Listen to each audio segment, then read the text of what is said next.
Well, how do you know it was a terrorist attack? Fact. How do you know it's even a fact? You don't know facts. We have no facts. That's why we're questioning what happened, because we don't know the facts. Fact. This is Talk Sport. Fact. Stimulating late-night sports conversation for people who know that just trying to find someone sober to talk to at this time of night is like trying to find a pig on the moon. In the early morning mist I see.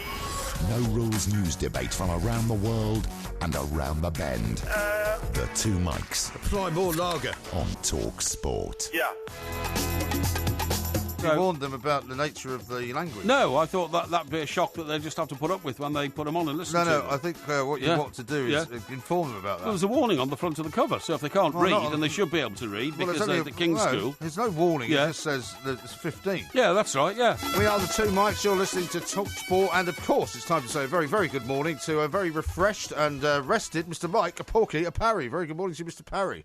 What does that mean? Well, it means you've had a couple of days off, we've been travelling. So what are you insinuating? Refresh? Refreshed, meaning you've had a nice No, couple of you're insinuating that I've drunk to excess over the weekend. Yes, you are. Not. That is not my meaning at all. That's an outrage. No, my meaning was that you look refreshed. You look as if you've had a nice little trip away, which you have indeed had. I would have thought that you had been full of the milk of human kindness, but of course I was wrong. No. Instead you've come back just as bitter and twisted as you left. Not at all, but I mixed with an awful lot of people over the weekend. I mixed with people from my old school, which I'll tell you all about in a minute. Yeah, okay. Got well, to look forward to hearing about that. Got to see my friends at Chester Cathedral. Oh, did you? Yes. Did you take part in any of the doings there? Well, I didn't have time, did I, obviously. That hotel, by the way, it looks awful. That place you stayed. What's it called? The Grosvenor. Sorry, the Dorchester of the North. Yeah, you call it like the Harrods of the North. No, it's the Dorchester of the North. Like the Debenhams of the North, which you call the Harrods of the North. That's just a few doors away. It's a very exclusive street. Well, Chester Grosvenor Hotel looks absolutely awful. Horrendous. And also I met a lot of people, of course, at Goodison on Sunday. A fantastic victory over the Premier League champions, 4-2. Right. And who were nearly in relegation trouble about 3 weeks ago. I spread,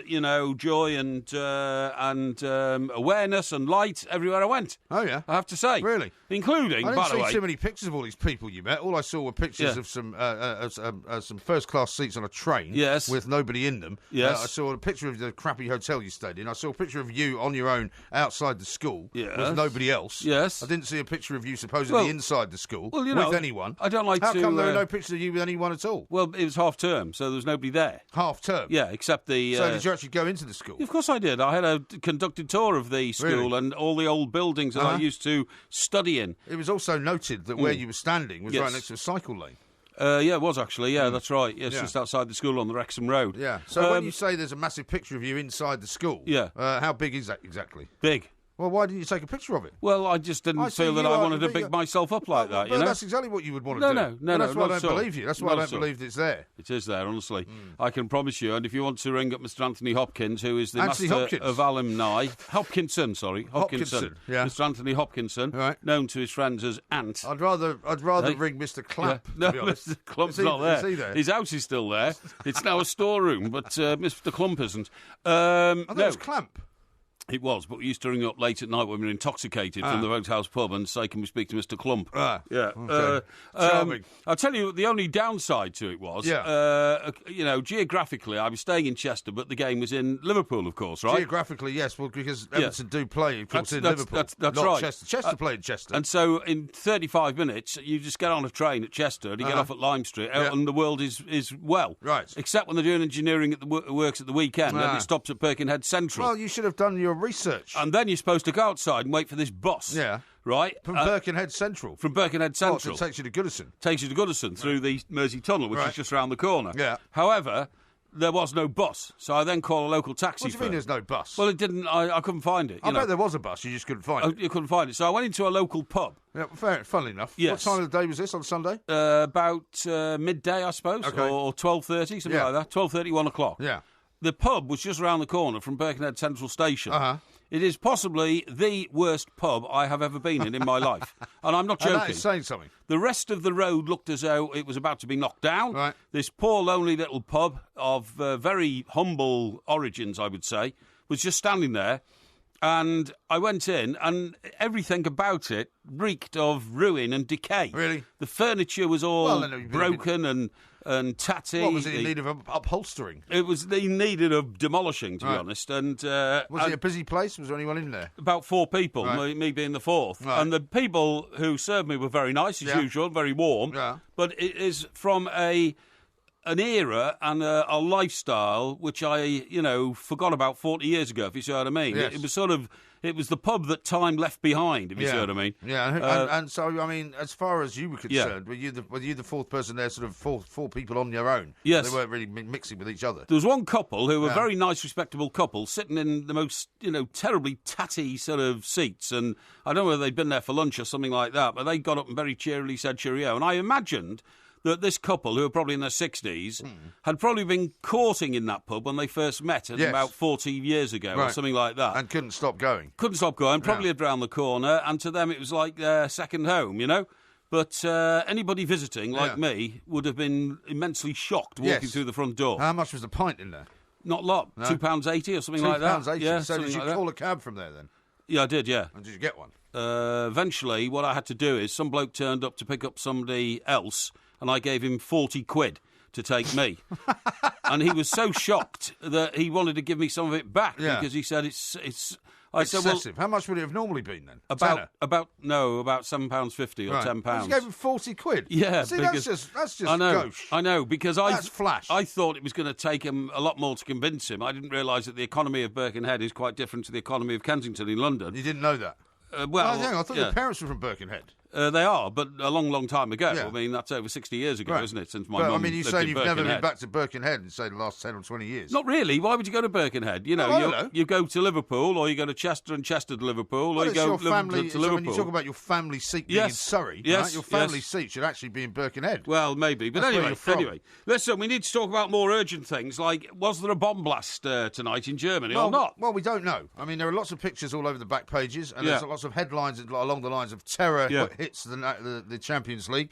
I don't see any sign of terror hitting the Champions League. What we know so far is that the police are describing a targeted attack with the use of explosives, which they call serious. They think there was maybe 3 explosions. Yes. They found a 4th device, which they say may be a dud. They also found a letter which apparently takes responsibility for the attack. Yes. But in no communication that I've seen from the authorities does it say that this is being claimed as some kind of act of terrorism. Well, what I don't understand is this. There are always people around at football matches. Now, this was outside the team hotel. Yeah, 6 miles from the stadium. Well, you always get fans congregating outside a team hotel when the team bus is there. It's every schoolboy's dream to see the team bus and to stand there and wait for the players to come out and get on it and take pictures of them. Yeah. So everybody will be waiting there with cameras in hand. Everybody, sure, right? They certainly would. And I would imagine there would be the odd professional photographer there as well. Of course there would be. There would certainly be the odd TV crew, you would expect. Exactly. And yet we haven't seen one single image of anything in Dortmund representing a bomb. Right. And don't forget, most teams now as well have their own people that travel with them. You know, they'll have Borussia Dortmund TV. Yeah. They'll have Borussia Dortmund, still photographers. Yes. For making sure they've got plenty of images from the game. Yes. And you and I have both seen the damage done by bombs, either small or large. Yeah. And that bus does not look to me like it's been hit by any kind of explosive. When the first reports came in, a player on the bus apparently said, at first I thought it was rocks hitting the window, which sounds much more likely to me than they describe a bang, don't they? A bang. They describe a bang. Which would be a rock hitting the window. Because, I mean, I've heard explosions, as I'm sure you have. Yeah, I have, yeah. An explosion doesn't actually sound like a bang. It sounds like a crump. And not only that... It sounds like something kind of going in on itself rather than something blowing out. It is, because what an explosion is it's taking air out of the atmosphere, and the sound that you hear is the vacuum of the air being sucked out of the air. It doesn't sound like an explosion should sound, or it doesn't sound like an explosion would sound in a movie. That's right. Or on TV or anything like that. That's right, yeah, absolutely. Very strange. So it's all a bit of a mystery. It is all a bit of a mystery, which we will try to get to the bottom of. We'll talk to Mark Donaldson about it, see what's being said. Yes. But I imagine for the night, at the moment, there's very little more information that's going to be coming out. But it's very strange. Yeah. Very strange all round. Here's one from Becky who says, when you guys have a New York City show, can we please get Porky to fly United Airways? Hashtag man of the people. Yeah. We'll not stand any crap. Yeah, I don't think so. As I said earlier, and I meant this as a joke, of course, it's not true. Some people posted those pictures and said, was this Porky getting dragged off of this United Airlines plane? Yes. And I said in jest, and people have taken it seriously, no, I've never been dragged off a plane, but I've been carried off a few. Yes. That is a joke. I don't think that is a joke. I think that is entirely correct. No, I'm sure we could find some evidence of that. No, I've never been carried off a plane, believe me. But Steve says, is this the wonderful Chester that Porky keeps going on about? A bit like Porky, a bit old and decayed. Well, I was talking Birkenhead when I used the words old and decayed, mate, not Chester. Chester's beautiful. I met a couple of people there yesterday for lunch. I went down to the boathouse for lunch. It was beautiful, I'm telling you. Absolutely beautiful place. Okay. And in the sunshine, I walked over the pedestrian bridge and over the River Dee. It was really great. Oh, okay. Fantastic. Well, SPM says no mention of his bloody horse yet, because, of course, you did manage to win the Grand National. I did. Incredibly. Yes. Even though you almost got it wrong, didn't you, on the day? No. Because you thought that it was Ruby Walsh's horse. I didn't at all. Yes, you did. No, I had a combination of factors. You said that Ruby Walsh was meant to be riding it, and then it turned out he was riding another different horse. I got the right horse in the end, so that's all that matters. Congratulations. Thank you very much indeed. What did you do with the money? How much did you win, by the way? £300 clear, and that's gone to the Main Chance Sanctuary, which is the horse charity that I... What do you mean it's gone to the Main Chance Sanctuary? It's gone to the Main Chance Sanctuary. I Sanctuary. thought you said you were buying my kids some Easter eggs. Oh, I'll buy them some Easter eggs, yeah. But you haven't done that yet? No, I'll do that. Don't worry. Don't worry about that. I'm not worried. I'm just trying to make you keep you to your word, because obviously they saw the tweet and they were very excited and they said, oh, look, Porky's going to buy some Easter eggs. I am going to buy some Easter eggs. You don't worry about that. Hadn't you? No, I hadn't forgotten about that. I never forget about that. Don't worry about Shocking. that. Anyway, lots more to come. We are the Two Mikes. This is Talk Sport. The Two Mikes. Simulcast across the UK on Talk Sport and Talk Radio. Due to lack of interest, tomorrow is cancelled. Let the clocks be reset and the pendulums held. 'Cause there's nothing at all except the space in between. Finding out what you're called and repeating your name. Ruby, Ruby, Ruby, Ruby. This is Talk Sport. We are the Two Mikes. Of course, it is Ask Porky night. We didn't do Heroes and Villains yesterday because we weren't here, but we may do Heroes and Villains before the end of the week. We'll have the Porky quiz, of course, on Thursday night as per usual. We may have Sandra Lee to talk to. We'll have Porky Vision to do tomorrow as well. I didn't actually see Broadchurch on Monday night because I was otherwise engaged. Waiting for dinner. It was one of those dinners that went on and on and on forever. Have you seen Line of Duty? No, I haven't seen any of that. Oh, my God. I haven't seen any of that. Oh, well, don't tell me now. Save it for tomorrow. Oh, yeah, Save it for tomorrow. Matt the Rat says Porky's Tony Adams impression was quite amusing, but I fear as the show runs on, it will probably become more and more irritating. No, not irritating at all. We need to talk about Tony Adams, because to me it's a complete nutter mystery. He's back in the game, isn't he? Well, Tony Adams, I'm sorry to have to say, is one of the most deluded men on the planet. That's a bit harsh. Well, it's not, because whenever he's tried to become a football coach, he's actually not been able to succeed to the extent that he would like to have succeeded. And yet he goes into this club Grenada and he talks about kicking people's backsides. Yes, well, I mean, the trouble with his managerial career is it hasn't lasted very long at each place he's been at. No, it hasn't. I remember when he took over at Portsmouth, what happened was he'd been a manager at Wycombe Wanderers, right? Yeah. And that didn't work out for him for one reason or another. He left for, quotes, personal reasons. Personal reasons after less than a year. Yeah. Now, then he becomes like a coach at Portsmouth, and then when one particular manager left, and I forget who it was, it might have been Harry, I'm not sure. He then stepped up to I think it was an overseas manager who was having a tough time. No, It wasn't Harry. And he then stepped up and was introduced as new manager. I remember he had this three-piece suit on, the waistcoat and the big wide lapelled jacket, and sat there, and when asked, what makes you qualified for this job, he said quite firmly, my time has come. Yes. My time has come. And then he was sacked after less than a year. Less than a year, and yeah. His time had come again. And then he went off to the wasteland of Azerbaijan to manage a team called Gabala, and then seemed to do sort of very... They've got a lot of oil money there, haven't Coaching, they? When you say wasteland, I mean, it's not as poor a country. Football wasteland. But I mean, they can build themselves up because they have got a lot of money. I remember when I was on holiday in Turkey, there was people from Azerbaijan with massive, great big 4x4 cars. Oh, I'm sure, and Azerbaijan number plates because they'd actually driven to Turkey to go on holiday. Sure, but I meant it as a football country. It's a wasteland. It's a football wasteland. Nothing happens there football-wise. And so that was a really odd place to sort of pick up his career again. And now, I don't know what's prompted Granada to think that Tony Adams, who is really sort of more famous now for his problems in his social life, for the last sort of 30 years, that is alcoholism, than he is as a football coach should suddenly be taken on. Yeah. And start telling people 7 games to go, 40 years experience in football, I've got to get these people working, I've got to get a game out of them, and all this kind of stuff. And you can't quite imagine the conversation that takes place between Tony Adams and the people who own the club. No, you can't. No. I mean, at what point do they say to him, what proof have you got that you can save this club from going down? Yeah. What's he going to say? Look at my record. Look at my record. And they'll go, well, we have had a look at your record. Yeah, it's a record of complete, not a failure. And it hasn't really exactly worked out terribly well for you. That's right. I mean, we know people who played with Tony Adams at Arsenal and all this kind of stuff, and he's an obsessive. He, because of the alcoholism, he has to focus on something to take his mind off it. He's a tremendous defender, isn't he? Of course he was a tremendous defender, tremendous footballer, but he often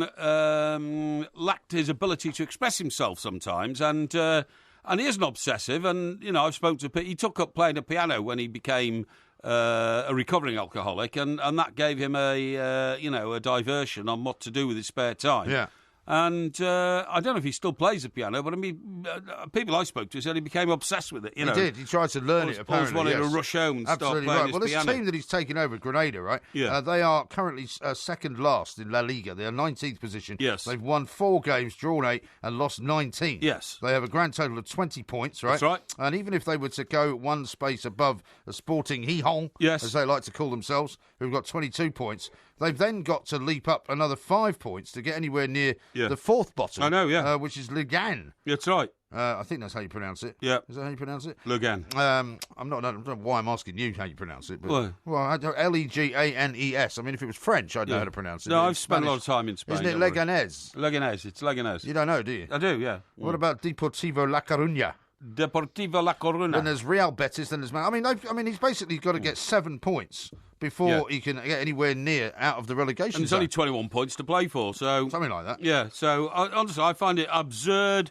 and you have to say it's a last shot of the dice, isn't it, for the people who are running Grenada, and they've made a terrible mistake. Indeed. Because Tony Adams won't be able to do it. Well, we'll see. I mean, maybe this will be the place where he actually has a success. So, let's not prejudge it. It always amuses me when managers come in and they just talk tough. Yeah. I'm going to kick some backside, It's like they're Fawlty going to know who's in charge. Yeah. It's like Fawlty Towers. It is. Remember the episode with the American? It is. And Fawlty says, I'm going to kick some arse. That's right. That doesn't sound right at all. That's right. This guy's going, I'm going to kick somebody's ass. I'm going to break somebody's ass. I just want a Waldorf salad. That's right. Now, how about this from Rob? Salad, walnuts, Porky, pineapple, lettuce, mayonnaise. Porky gazumping another person's minicab, bang out of order. The driver also commits an offence by taking your offer. Yes. How about that? Oh, well, I'm not going to tell you which company it was then. Well, better not. No. Because the guy's already broken the law. Yeah, absolutely. Now, Dan says this, maybe the bus had bulletproof windows. Does that make any difference? It did, apparently. It had, not bulletproof, it had bomb-proof windows. Right. But the only picture we've seen is of some... It's like almost like it had a skin over it which has been broken, but there are no burn signs on it. No blast signs. You would expect, would you not? Well, the tyres would have gone, wouldn't they, if they'd been in the way of a bomb blast? It may have all kinds of hardware on it. It might be, the world's most hardy bus. Yes, but it would still, you would think, be peppered by some kind of course you would. Explosive. Whether it be nails, whether it would be gravel, something. Yes, that you would think would mark the bus. The bus is totally unmarked. Apart from one hole where the window is. Very strange. Matt says this. Any chance you can give a shout out to my boy Callum, who's down in London staying with me for the holidays? Okay, Callum. Many thanks, Callum with a K. Okay, Callum. Have a great time whilst you're down with your pa in London. Okay. Now, a couple of people are asking for you to explain, please, how Ross Barkley managed to get himself punched quite so hard, as many will have seen on social media. It was horrible, wasn't it? You've seen the footage? I don't think I've seen a footballer being hit that hard by anyone. No, I haven't seen anybody being hit that hard because this chap and Ross were very close to each other, almost like they were pals. Yeah. Or certainly... as you know, if you're in a nightclub, the music's very loud. When you're talking to someone, you have to be very close to them. Yeah, but it's the explanation that I've been given is that something had happened between Ross Barkley and this other chap earlier on in the night, that Ross Barkley is being accused of trying to allegedly chat up a girl. Oh, yeah. And this, which I suppose you might do if you're in a nightclub. This chap took exception to it earlier on in the night, and then They met again, and it looked as though they were ironing out their differences. And all of a sudden, he hit him with a punch, which was... It was an uppercut, wasn't it? It was an uppercut, and it was so short, the distance it travelled, Yeah. like 6 inches. Yeah. It would have been terribly powerful, I think. What I think and you is... just see Ross Barkley kind of disappearing out the frame. He I don't know if he went down. Just Did he collapses go down? or something, and then people leap on the assailant. But to Ross Barkley's credit, A, he hasn't reported it to the police.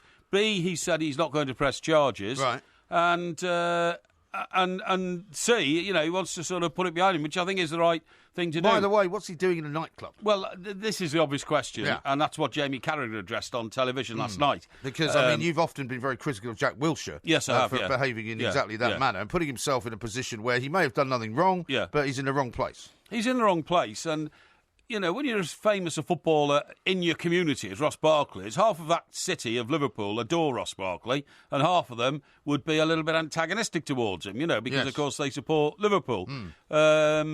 Nobody ever wants to resort to violence, but this guy, for some unknown reason, saw him as a target, and people with feeble brains... Is it possible he might be somebody that he knows, though? Well, exactly. I mean, Might be. people with feeble brains will always see a footballer in a nightclub as a target, for his own fame. Yeah. I hit Ross Barkley, or, I sorted him out, or Right. big mouth, or big guy. Well, there does have to be a question asked, I Yeah. suppose, as well, about how the CCTV footage got out.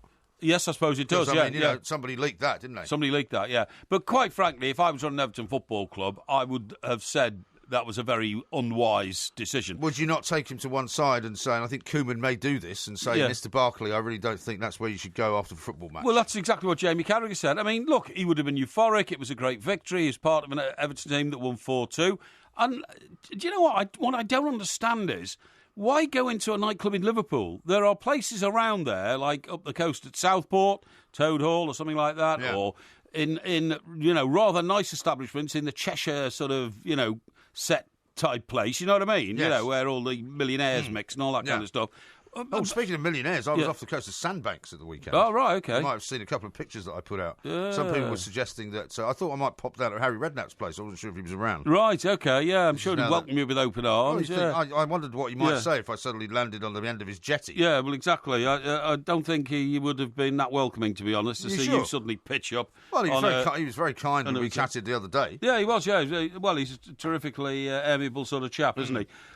So I don't get the Ross Barkley thing, and I don't think he should have gone to a nightclub in Liverpool. But he's a local boy, and if he was with his mates and they all said, yeah, come on, we'll protect you, don't worry, it won't be. And he probably said, yeah, okay, and he went along. And, of course, it turned to ashes. Now then, I went to the King's School. Yeah, I know. Well, you've got to tell me about that. Yeah, but I'm we going can't do to. it right now. We've got loads to talk about. Good idea. We've got lots more to do. Paul says this. For some reason, he's obviously the one man in the know about what is going on in Dortmund, right? He says, when fans gather at team hotels, Porky is on about cup finals. That's not true. Fans always gather wherever the course they team do. are because, these guys are superstars. He says, stop being a liberal. It was a terrorist attack. Fact. How do we know? Well, how do you know it was a terrorist attack? Fact. How do you know it's even a fact? You don't know facts. We have no facts. That's why we're questioning what happened, because we don't know the facts. Fact. This is Talk Sport. Fact. Talk Sport on DAB Digital Radio and 1089 and 1053 AM. Freedom for sport. Can we kick it? Yes, we can. Talk Sport.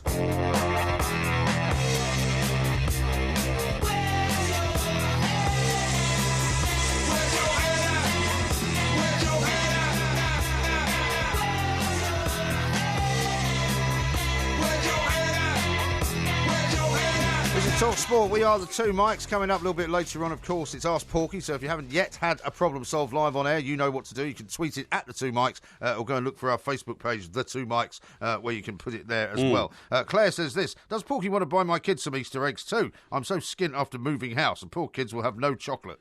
You don't want to turn yourself into an Easter egg sort of charitable institution, do you? Exactly. Where does it stop? Where does it stop? I mean, I have a few commitments, obviously, to Easter egg delivery, but they have to remain limited. Hey, listen, talking, by the way, of Yes. wealthy people and sandbanks and all that kind of thing, do you Yes. know there's a place called Brownsea Island? Yes. Which is sort of across the way from... No, very well. And it's now owned by the National Trust. Yes, I knew that. I nearly said the National Front for some reason. Yeah, It's you not did, owned by yeah. them. No. It's owned by the National Trust. Yes. And apparently, they've got this beautiful old sort of hotel there, which is like a castle. Yes. Which was built by somebody famous years and years and years Right, ago. right. Who then had to sell it. Did you know it's owned by John Lewis? No, I didn't know and that. apparently... You told me that earlier, yeah. You can only go there if you work for John Lewis. Yes. I see. So it's like a staff rest and recuperation centre? Well, yeah. Well, it's a holiday destination, so you can effectively go and stay there. But you pay to stay there. I think you pay, but it's obviously subsidised. Yeah, I see, and it's only open to John Lewis employees. I think it's a great perk, I'm sure I've been there for lunch, actually. You may have been. I think certainly people said we could have gone there for a drink. We didn't have time in the end. Yeah, that's right. Yeah. But what a beautiful weekend of weather. Oh, yeah. I mean, I've got a suntan. Have you not noticed? No, not really. Why not? You're so unobservant. No, I don't think care you've got about one. me, I don't think you've got one. I have. I've got a bit of one because I was out today. You look less pasty-faced than you normally do Yeah, on a Monday night. I went walking today, so... I was out all day on a boat, basically. Yeah, on off a boat, the coast of Dorset. So I got, we were on the beach. Well, I was down by the river yesterday, and sun reflects off water, of course. Well, I was at the sea. Yeah, well, that reflects off the sea as well. Yeah, exactly. Yeah. Anyway, thanks for asking about my little time away. You haven't asked me one question. I have. How did it go? You have no interest in anything that I do. How did it go? It went very well, thank you. I had a lovely time. You were scrounging on some friends, weren't you? Not really, no. We were invited to stay at some friend's house. We have a very nice 7-bedroom house in Dorset, in the same town where T.E. Lawrence died. T.E. Lawrence, his motorbike. Came off his motorbike, yeah. In fact, where he came off his motorbike was just down the road from where we were. Is that right? Yeah. What's that town called? It's called Moulton. Moulton, yeah. A bit of a shame, that. Bit of a shame. Yeah, well, it was for him. Well, it was, and definitely it was. Yeah, he was all right riding a camel, but he came off his bike. He was indeed. And they reckon that what happened was his gearbox seized up, and he just went over the. The wheels will stop. And do you know where else we went? We went to another little town, the name of which I forget. But it's the town that basically Julian Fellows lives in, who's the guy who wrote Downton Abbey. Oh, that's right, yeah. And he more or less owns the entire town. What's that called? I can't remember. But the pub was lovely. Very interesting, It's a pub, really nice. So you went in the pub in a town whose name you can't remember? Yeah. How much you had to drink by the time you arrived at this pub? Nothing. No, quite a lot. Hadn't had anything, no. Had 2 pints of beer in the pub and some lunch. There's some talk, that Julian Fellows and our greatest ever playwright of musicals... Who would that be? Lord Lloyd Webber. Oh, yeah. We talked about him on Saturday, didn't we? Yeah, we did, yeah. With Eleanor Mills. That's right. May get together to produce a stage version of Downton Abbey. No. Yes, but the downside to it is that the whole of the cast would have to be replaced because none of them have any sort of experience of working in musicals or singing parts. Mind you, they did it with Mamma Mia, didn't they? But Mamma Mia was not the same as the film, was it? I mean, no, but what I'm saying is they made a musical film with Meryl Streep and Pierce Brosnan. That's right, which you wouldn't have thought they could ever do. But when you make a film, you can put all sorts of special effects. Are you saying it's not their voices? Well, I'm not saying it's not their voices, but you can be very careful about that. You can make things sound great on film. I'm not for a minute suggesting there was any trickery. Certainly not. But that would be shocking. But you can't do that on a stage as well. Michael says this: there are no footballing wastelands. There are wastelands, but football tends to be very popular in such places. Well, I wouldn't categorise Azerbaijan as a wasteland. Well, I would in footballing terms. No, I would not in oil terms or wealth terms, but in footballing terms, I would. Wasn't it Azerbaijan who produced one of the teams that played Celtic in one of the qualifying rounds of the Champions League? Could well have been. And when they came to Glasgow, yes, put in a special request that they wanted to murder a sheep in the tunnel, because that's what they do before every game for good luck. I'm not sure about that, actually. That sounds like a quaint custom. Well, no, there was definitely a team, but I'm not sure if it was Azerbaijan or some other country. Not necessarily, I would think, for Glasgow. Have you ever studied The Wasteland, the famous poem? Teenage Wasteland? No, The Wasteland. No. By T.S. Eliot? No. It's one of the most famous poems ever written. No, I've never studied it. Well, you've never studied it? No. What an ignoramus. Anyway, getting back... Well, why don't you tell me about it? Well, The Wasteland... Why don't you tell me about it? It's a battle of man against Christianity. Is it? Yes, it's all about... Can you recite any of it? Can I recite any of it? Yeah, I could recite great drafts of it, but I'd have to think about it for a while to get the proper interpretation. So you don't know it off by heart, then? Well, I don't know the whole of it off by heart. It's about... Do you know any of it off by heart? It's about 36 pages long. Well, do you know any of it? Yeah, I do. Well, you don't know, do you? You can't say any of it. Can you give me one line from it? You know the expression between a rock and a hard place came from T.S. Eliot's The Wasteland. Did it? Because it's the torment within Christianity. Oh, right. Yeah. Between a rock. So what context is that then? Can you give me the line? It's about a very hot day, and do you shelter under the rock, or do you go out and pursue your path, hard place, the path in life? Yeah, rock and a hard place. So you don't know anything about it either. No, getting back to your... It's typical of you. What you have is a sort of headline-grabbing knowledge of almost everything. No. Which means basically you have knowledge of nothing. The most famous line from it, right, which I sometimes invoke when I, want to get really sort of philosophical with people, all right, is you put your hand forward with your clenched fist, and then you turn it round and you say, I can show you fear in a handful of dust. Oh, yes. Okay. A handful of dust was another No, book, handful. wasn't it? I can show you fear in a handful of dust. Yeah. And that means that's what we came from, and that's what we're going to. Okay. You know what I mean? Yeah. So that's a very famous But line. A Handful of Dust was also a famous literary work, wasn't it? I've no Wasn't it idea. by Evelyn Waugh or somebody? I've no Handful of idea. Dust. No idea. T.S. Eliot got there first. All right. Now, about this... Well, thanks for that. I feel as if you've really educated Yeah, me. I over have. that poem. Now then... By the way, Shakhtar, somebody or other with a team from Kazakhstan that wanted to slaughter a sheep. So they weren't from Azerbaijan? No. Well, I said I wasn't sure if they were, but they were from that part of the world. I mean, Azerbaijan to Kazakhstan is not a massively big distance. Well, they're all Jans, aren't they? Jans. Yeah. Well, like Jan or leaving. Stans. No, like Stans or Jans. Stan and Jan. Yeah, you know, That's great, Kazakhstan and Azerbaijan. Now then, what I was going to say is, this scrounging What scrounging are you weekend... talking about? Well, you know, hang on. if I go away with friends, Yeah. we stay in a decent sort of boutique hotel. You don't go away with friends. We don't knock on somebody's door and say, "Oh, listen, can we bunk up in your spare room for the weekend, please?" Here's the difference. That'll save me a few bob on a hotel with my family. Here's the difference and between I'm you bringing and me I. 2 boys as well. Here's the difference between you and I. One, you don't get invited anywhere by anyone because you don't have any friends. I do get invited by people to stay in their homes because they have big enough homes to accommodate me. In fact, this place was so big that we practically had our own wing. So, we didn't even notice that we were in somebody else's house. Yeah, well, that's probably why you chose to scrounge on your friends when you saw their big when house. you scrounged your way down to my place in Sussex, I seem to remember that you were more than happy for me to provide you with accommodation without stumping up the money for it. I think I did. No, you didn't. Didn't I? Who did then? I did. Was you? Yeah. Well, that's only, This proper. is the polite right. thing to do. Exactly. So what we did was we stayed, funnily enough, we were invited on the Sunday and Monday night. Yes. Because they had friends staying on the Saturday night. Oh, I see. But then the friends on the Saturday cancelled. Right. So they said, if you want, you can come stay Saturday night as well. So did you go Saturday? No, because we did go Saturday, but we already booked a hotel. Oh, I see, right. Which was actually a pub. Right. In the neighbourhood. What was that like? It was all right. Quite nice. Yeah. I mean, rooms were quite nice. Don't look as though you really fancied it. It wasn't what I would call 5-star. No, okay. But it was all right. It's okay. And then did your friends come over and you have dinner with them in the pub? And they came over and we had dinner there. I see. And on the Saturday night. And then you moved into their place the next day. And then on the Sunday we went over there. Yes. Had a lovely day on the beach. And then they made a very nice dinner. Had a bit of a fire outside. And a beautiful garden and everything. And they got a Labrador as well. So their black lab became very friendly with our golden lab. Very good. It was all very civilised. Sounds very nice indeed, yeah.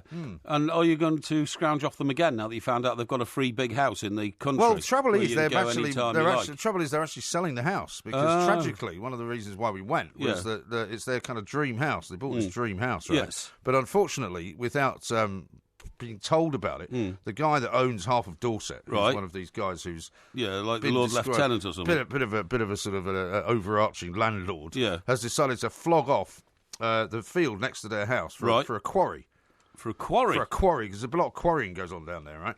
And so it's going to be hideous. Right. They're going to be sort of, scraping the earth. It's going to be, huge trucks all over the place. Well, presumably your friends now then, their value of their house must have been blighted by development. Well, it has been. Yes. Yeah. So it's not as well. Who's going to buy a house next to a quarry? Well, they've already got a buyer for it because people who wanted to buy it first time around, who were against them, have now gone back and have decided they want to buy it. But do they know there's going to be a quarry next door? Yeah, they do. They have to, because if you don't disclose that, it's against the law. I know they do, and they don't care because they love the house so much. Really? And it's a beautiful house. It really is. Yes. And it's got beautiful grounds. It's very secluded. It's not near any roads. But they've just said, look, we thought about it, and we just don't want to live next to a quarry. So where are they going to move to? They don't know yet. Oh, I see. They don't know yet.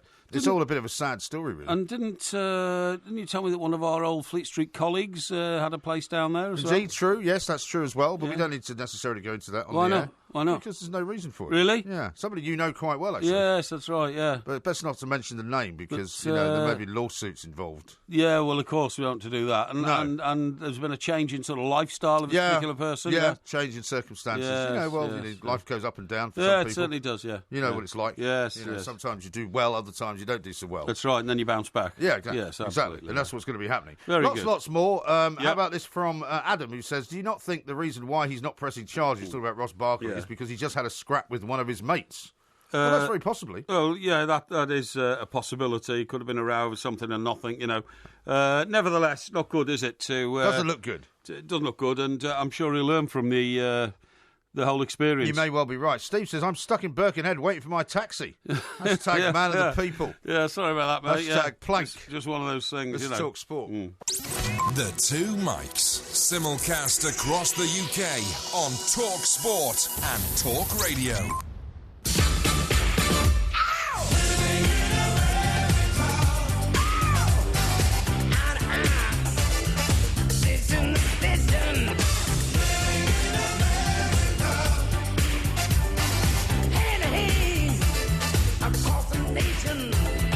Talk Sport, we are the Two Mics, and of course coming up a little bit later on it is Ask Porky. Izzy says, listening live for once, MG, why does Porky not listen to you? Tell us more about your holiday. It sounds amazing. Because they don't like listening to any of my stories. Well, you've told it all now, haven't you? Well, not really, no, I've got loads more to tell you.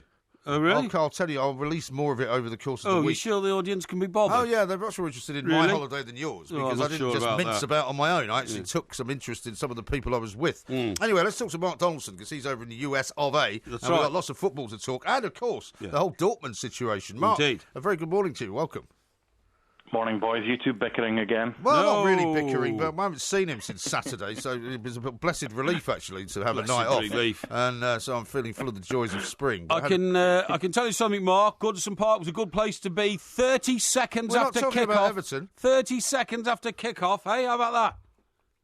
How good was that first half? Oh, it's just brilliant, wasn't it, eh? Yeah. Do you mind not talking about Everton? I mean, it was ages ago. Well, we've got Champions League to discuss. Yes, I know. There's been a bomb in Dortmund. Yes, I know. For heaven's sake, man. But listen... Leicester are playing tonight. A, nobody's been to a Champions League game. B, nobody really knows about this bomb. But C, I was actually at Goodison Park for one of the classic games of the season. And Mark, my pal on the other side of the Atlantic, would like to know all about it. Is that right? I don't think so. Yeah. Mark, as you know, with your glittering career in America, you cover football matches that tend to have happened in the last few hours, and also which are about to happen in the next few hours. So let's do that, shall we? Juve, Barcelona. Yeah. Now Barcelona came back from the big deficit against PSG, but I don't think they're going to do that against Juventus, are they? No, I don't think so. I was looking at the odds just before I came on. 18-1 is your best price, not to come back, but to win the Champions League. Right. They're obviously against the odds to turn this around. You look at the Paris Saint-Germain defence and goalkeeper that they overturned in the previous round, and the coach as well. And you look at Juve, you look at the defence, you look at Chiellini, Barzagli, you look at Buffon, you look at these guys as well, and Max Allegri, who's been there and done it, worn the T-shirt as well. They're going to be more tactically aware. They're not going to be as tactically naive. And put it this way, we saw in the first time that Barca had to turn it around, when they lost 4-0 away to PSG in the second leg, they had to push forward. They're going to have to do exactly the same again. There will be gaps. Paris Saint-Germain, well, they whatted the bed. Juve won't do that. Juve will find a way if need be. And if Juve score, Barca ain't getting 5. I don't think they'll even get 3. Yeah.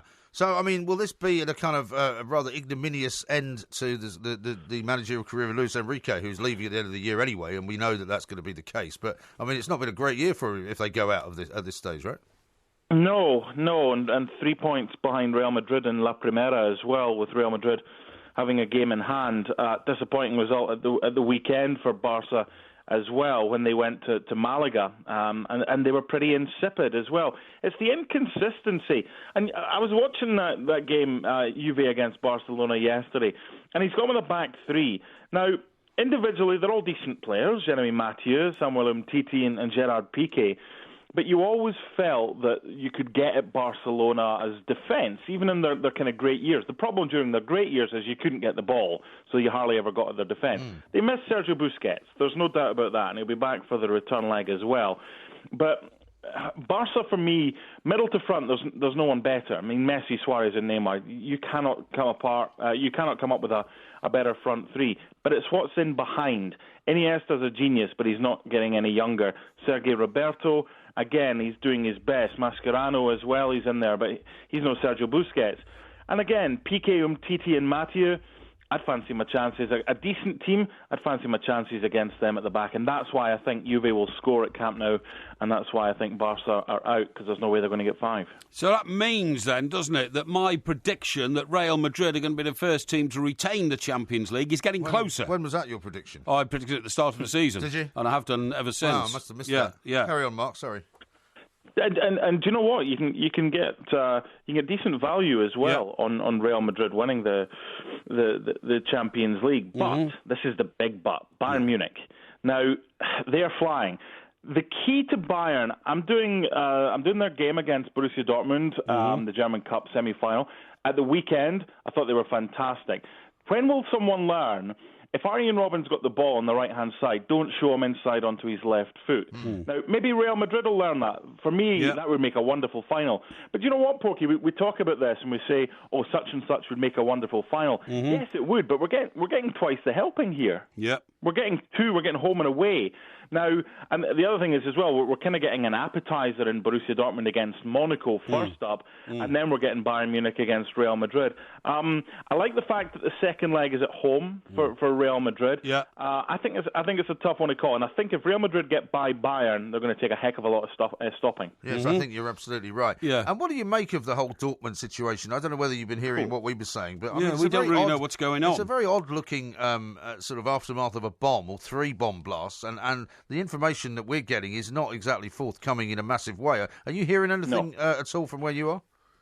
Yeah, I mean, the only thing that's been reported, and it's not so much over here, it's arrived over here as it's arrived in you guys from the kind of northwest of Germany. The police have acknowledged that they have found a letter and signalling intent, but they haven't released who it's from yet. So we're all kind of in the dark as to... Someone said, yes, we did it, but the police haven't yet. And I think it's maybe sensible. I think just to calm things down, we know there's a game taking place later today, your time, and it's unfortunate what happened to Mark Bartra. But I think I'm just thinking off the top of my head here, if you release too much information now, you're going to have 60, 70,000 people going to a game. Yeah. You don't want to alert them too much and frighten them too much, especially with what we've seen over the last 12 hours of the hashtags and kind of bed for visiting fans. And the Dortmund team, the club and the fans have been an absolute credit to themselves by what they've done and how they've taken on board all these Monaco fans who didn't expect to have another night in Dortmund and didn't have anywhere to stay. No, that's exactly right. And what do we think of Leicester's chances? Funnily enough, I was just about to ask that question. I didn't think they'd be there. I didn't think they'd get to the last 8, and I don't think many people did as well. Yeah. Didn't think they'd get past Sevilla, and they did. That second leg display was phenomenal. Yeah. I think they're going to have to score at Vicente Calderón, and that ain't easy. We've seen in the league this season, as far as Atleti are concerned, going there is not an easy place to go. So I didn't think they would score in Sevilla, and Jamie Vardy got that vital goal. I think they're going to have to score in Madrid, otherwise I don't see them going through. Yeah, no, I think they absolutely are. But you wouldn't write them off because they are a team which have proved themselves to be incredibly resilient. And Craig Shakespeare appears to be doing the business. There's been a few kind of eyebrows raised, haven't there, in the last few hours? Yeah. Because Claudio Ranieri made some sort of off-the-cuff remark suggesting that someone was working behind the scenes to get rid of him. And funny enough, Mr. Shakespeare has retaliated. Yeah. Not that he was named, but said, I never, I never undermined Ranieri. I didn't stab him in the back and all that kind of stuff. And when that sort of thing happens, you begin to understand a little bit what was going on. But it was the dying days of Claudio Ranieri, and he was failing as a manager, and he deserved to go. You look at what's been said, and ultimately, we're just guessing. We're just guessing why kind of Ranieri left, what the changing room was like, what it's like now, why they've gone on a run of form that sees them 5th in the form table over the last 6 games with 4 wins and 2 defeats. Someone's got a book in them, and it'll be the first one out with this book could be a bestseller, because there's a story being told here that no one knows the answer to, and until we know the answer to, it's like anything in life or in media or whatever, we take a guess. And I don't know. I'm not going to sit here and say I know what's going on. I don't. There was a slight in that I had through one of my colleagues, Paul Mariner, who knew and knows Steve Walsh. Yeah. And we got tidbits last season, which was very interesting. Positive ones, albeit. But of course, he went to Everton. He went to your boys, Porky. Yeah. So there are a few leaks because journalists know players, people in the club, behind-the-scenes staff members. Things get out slowly, but someone's got a good book on their hands as to why Ranieri was suddenly flavour of the month, then wasn't, and then suddenly when he left, they went on this run. Yeah. Yeah. Indeed, it's all very, very odd. Let's talk a little bit more about the Masters at the weekend, because last time we spoke to you, of course, it was before it all happened. What did you make of it, first of all, and what did you make of Justin Rose? Yeah, I gave you a wonderful tip, didn't I? Dustin Johnson to be first-round leader. Well, I mean, it was talk about the Porky jinx. Almost immediately you did that. You know, he fell down the stairs. I mean, has anything more come out about how that happened? Well, Rory McIlroy was seen sprinting from the scene. But that's just because he was late for his tea time, like last time. Yeah, because he'd forgot to realise that the actual time of the Eastern and the Central time. No, that was obviously when he played the Ryder Cup. No, the interesting thing was he was with his family and he had his socks on and he tried to get his son and he just slipped and that was that. It was just one of these things. And his interesting interview the morning of, just before he pulled out, he kind of said, do you know what, if this was Saturday, I'd probably be okay. So all eyes are when he plays again, but he reckoned that it was just a 48-hour thing. But Justin Rose, I mean, by the way, how magnanimous an interview was that afterwards? He just lost to one of his close friends. And he still has, and all the sportsmanship none of that's fake. And anybody that thinks it is, honestly, have a word with yourself. That is at the highest level. To do that, to acknowledge greatness of each other's performances, I think that's phenomenal. And you know what this world's like now? We'll try and concentrate on the negative, but let's concentrate on the positive. And Justin Rose's behaviour was exemplary. Oh, well, I tipped Justin Rose, as you know, at the start of the tournament. When we had Bob Gubka on, I said, Bob Bob Bubka. I thought it was a Bob Gubka. Bob Gubka. When we had Big Bob. His brother. Once again, I mean, he did have the Grand National winner, but I'm going to stop at that. He did not tip Justin Rose. I did. That's incorrect. I did. When Bob came on... you said, what about Justin Rose? You didn't tip him. No. We were all talking Rory McIlroy, and I said, do you know who I think looks more mentally attuned to this, Bob, without the pressure of having to complete, the Grand Slam of majors? I said, Justin Rose, keep an eye on him.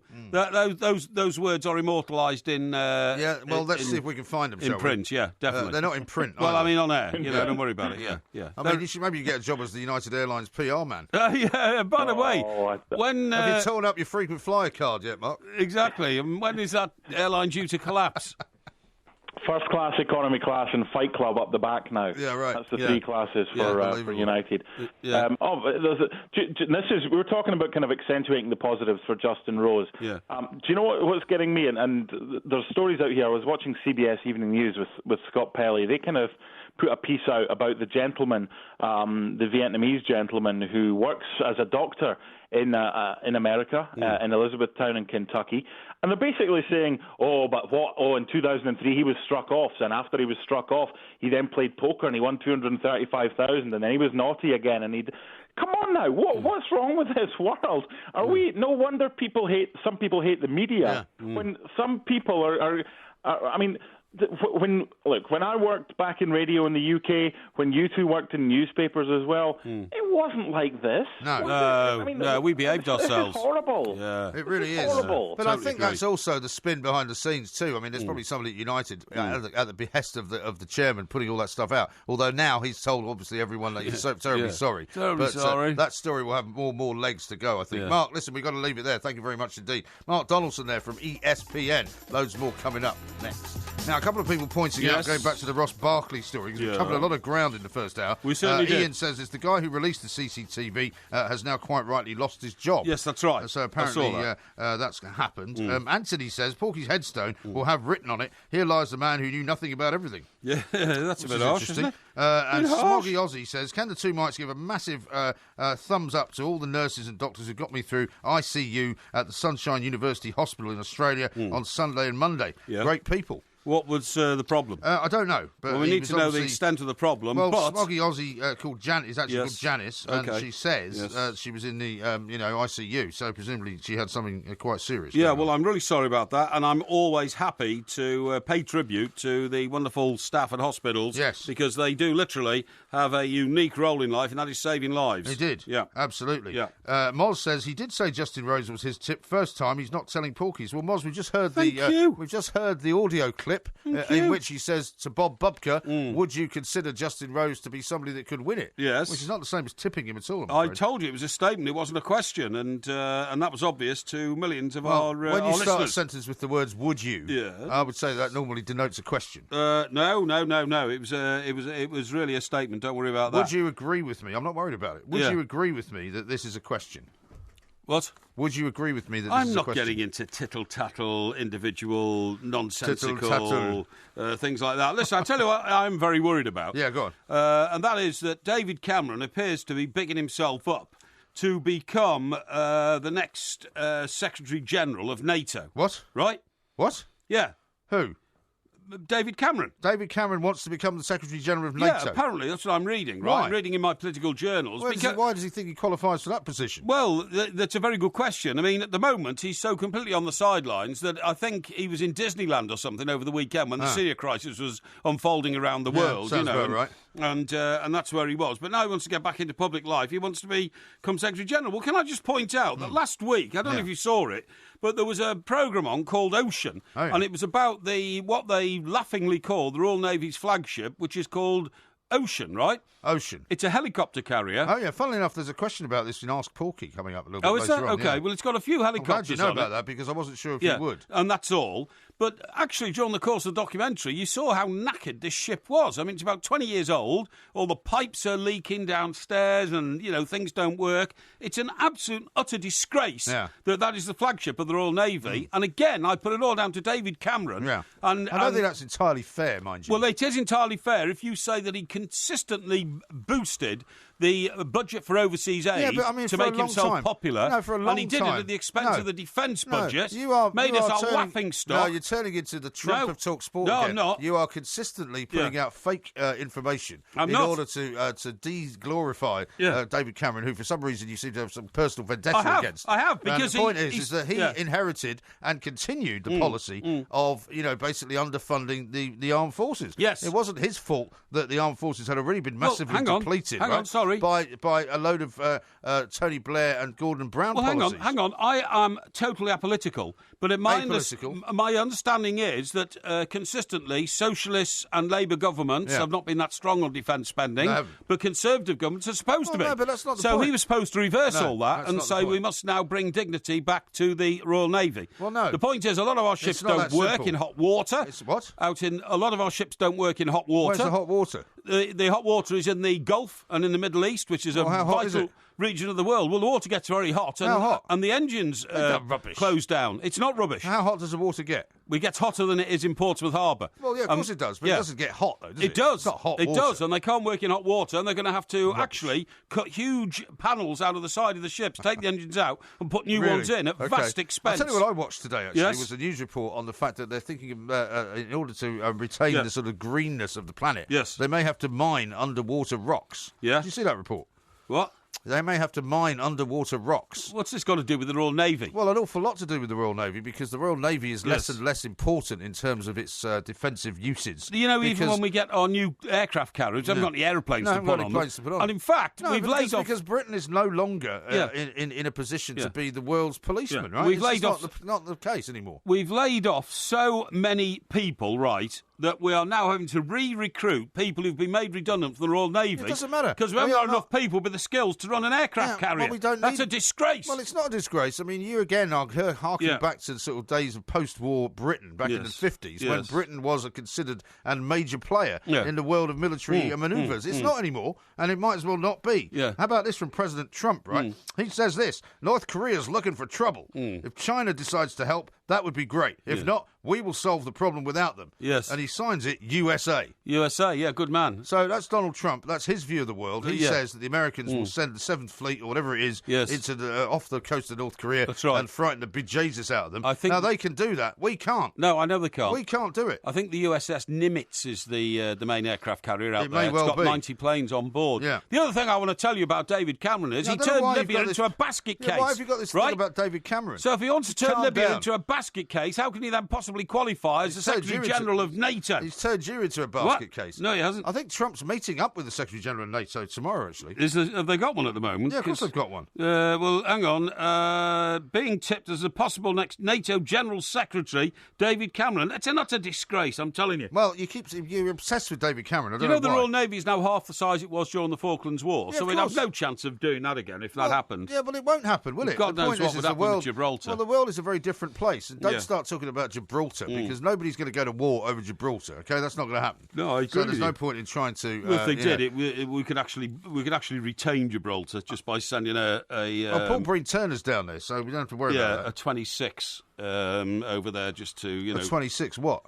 Frigate. All right. Yeah. Okay. I don't know why you're so obsessed with military superiority, running as we do a country which is quite heavily in debt, not particularly big on hardware, militarily speaking, and really not in a position to go around policing the world. But it's one of our gambling chips to retain our relationship with Europe when Brexit comes in, because we have vital security, we have GCHQ. Intelligence. We have GCHQ, intelligence. right? Hang on. We have GCHQ, which is a far better weapon to have than about 15 different warships, because that's where the fight now is. We once had the most efficient navy. Yeah, we don't need a navy. Do you not understand this bit? Yeah, we do. We're an island. Islands need navies to protect them. Why? What do you think's going to happen? Do you think somebody's actually going to sail across from Spain in a ship with big sails and cannons? No, don't be idiotic. Well, we sorted that off hundreds of years ago. Well, that's what I'm saying. You don't have to protect the borders like people are going to try and... one of the biggest threats to this country are the people who have come here illegally and who live here, right? Yes. But they've all come by boat. Well, most of them have. Yeah, no, a lot of them come on the back of lorries. And you wouldn't be able... Yeah, but they've still come on a boat. How do you think they got in the lorry that got here? No, the lorry went on the Eurostar and it came through a tunnel, Well, it might have come on a tunnel, but a lot of them go on ferries. Smarty pants. Well, a lot of them go on ferries, right? So the point is that the Navy cannot stop that because that's ordinary commercial travel. Yes, but the point is, of course we need a Navy because only a Navy can secure you. The one saving grace is that when the Russians try to, give us a show of strength with their Navy, fortunately, their aircraft carriers are almost as knackered as our ocean ship is, the flagship carrier. But I mean, what I'm saying is that you're wasting energy. 20 years old, falling to bits. You're wasting all your energy trying to get somebody to rebuild the Navy. It's not going to happen. Yeah, well, it should happen. Well, it won't happen, though. We haven't got money. That it doesn't. And I haven't got money for that, and neither has this country got money for it, so you should stop asking Yes, we have, because our overseas aid budget is too big. I want to help people around the world to help themselves. We don't do that by giving money to corrupt dictators in faraway countries to build palaces and buy Rolls Royces and send their wives shopping to Harrods. Old Daily Mail rubbish. I'm not. I didn't read that in the Daily Mail. I've got real knowledge from journals and talking to intelligence people down in Portsmouth. Oh, well, like Navy the Commodore. Intelligence. Well, like the Commodore. Well, the Commodore I can't talk about because, he has a role in life which is, something I don't discuss. Freddie says this, give that smug oaf a slap, MG. He's laughing at you because he suggested Rose might win. Yeah. What a spoilt brat. Yeah. He says, grow up, you bearded weirdo. Oh, yeah? That's a bit harsh. That's very nice. Not very nice at all. Anyway, listen, we've got lots more to do. We're going to go to Hollywood very shortly to find out what Donald Trump is really up to. And also, the latest on the United Airlines fiasco with Sandro Monetti. This is TalkSport.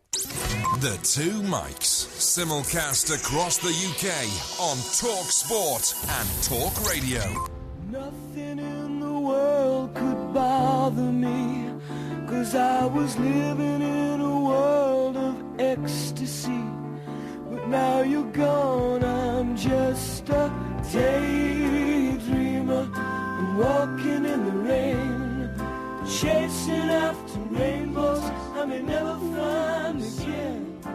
Life is much too beautiful. What are you playing this rubbish for? Right, do you know who this is? Yeah, it's David Cassidy. It's David Cassidy, who is amazingly 67 years of age 67, today. is he really? 67, My David Cassidy. Me. That is old, I tell you what, honest to God, when I worked on the Chester Chronicle, it's a few years back now. It certainly is. About 67 years ago. Yeah, it is actually, yeah. And the two heartthrobs for, pubescent young ladies were Donny Osmond and David Cassidy.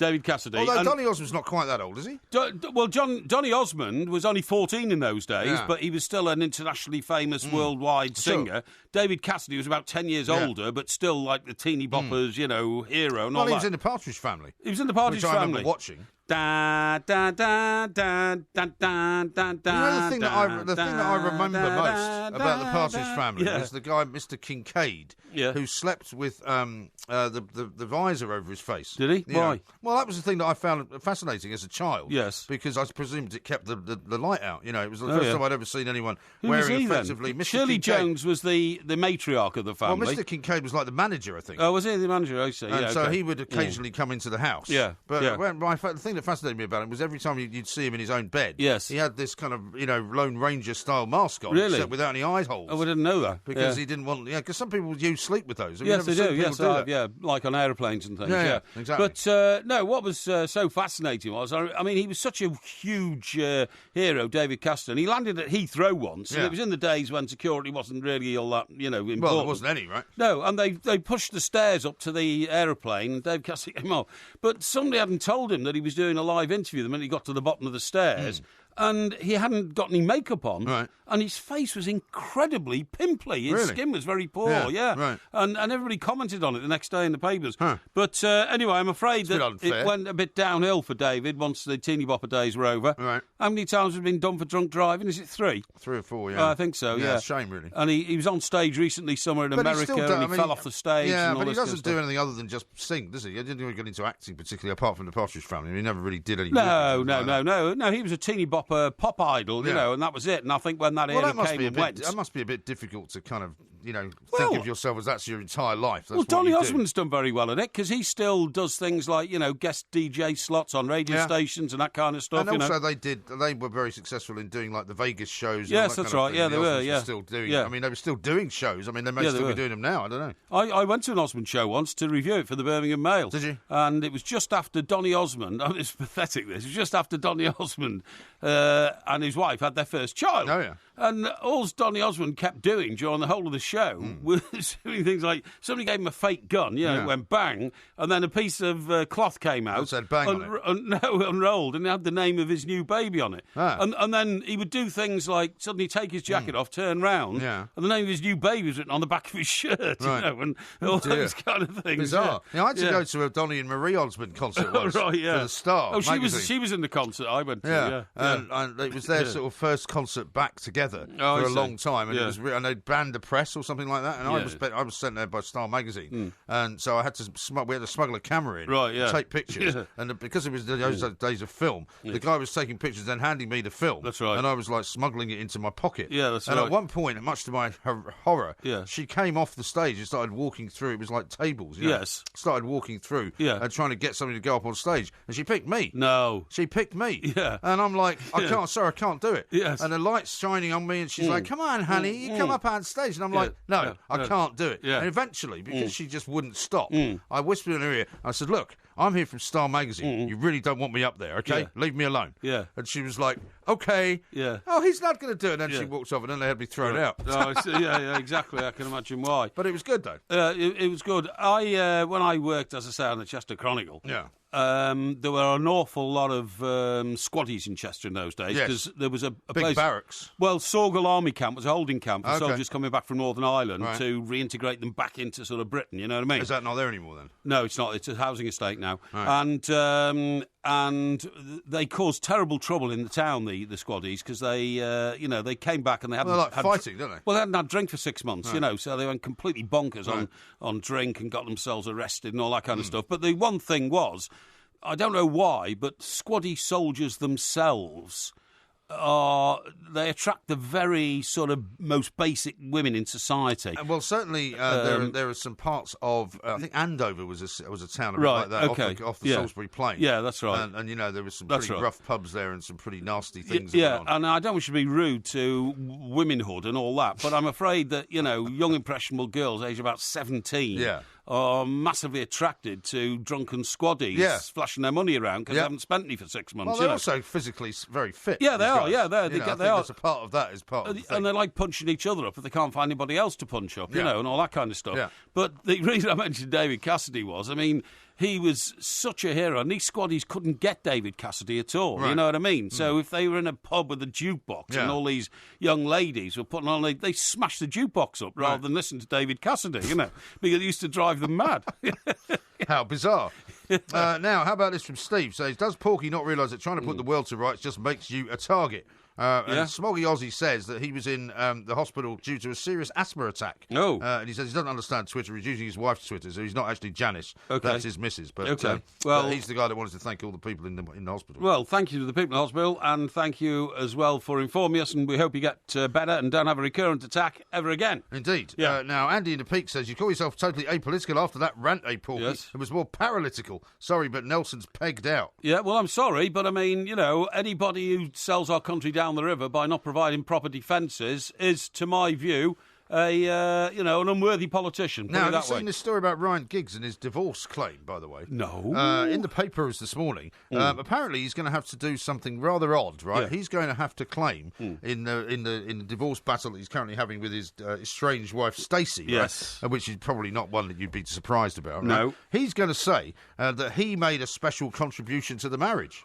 Not that she has to say that. What was it? Romancing other ladies? Well, I think that's very unfair. No, I think what he's going to be saying Well, I is think there's plenty of evidence that happened, isn't there? there? Well, there is. I don't think there's any doubt about that. But but she's obviously after quite a bit of his money. Yes. Okay, now she's going to... Now, normally... I don't blame her. He's got a lot of money. Well, hang on. What, you're now taking her side, are you? I'm not taking her side. What I'm saying is, when unisons break up, I'm afraid that you do have to be very civilised about how you share out the spoils. Yeah, well, the point is that during the sharing out of the spoils, you would normally expect the wife to come along with a very high-priced lawyer to say, I'm largely responsible for him being able to, devote so much time to his work that he was able to make all this money. Yes. Therefore, I made a special contribution. But in this case, it's him that's going to have to be saying that. Right. And in order for him not to have to give away 50% or more of his money. Well, he's going to have to say that I made the major contribution to the marriage. So he's going to call it a special contribution to the marriage. Really? Isn't that weird? Do you think that's quite strange? Is that some sort of new tactic by some divorce lawyer or something like that? It is. Yeah, it's been called a genius manoeuvre. Yeah. Because it's the first time it's ever been done. Oh, right.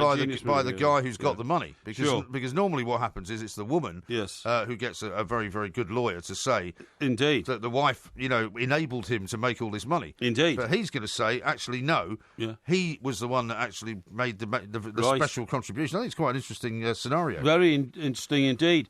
Talking about stars and money and all that, did you see a story that broke today about Ed Sheeran? Ed Sheeran? Sheeran.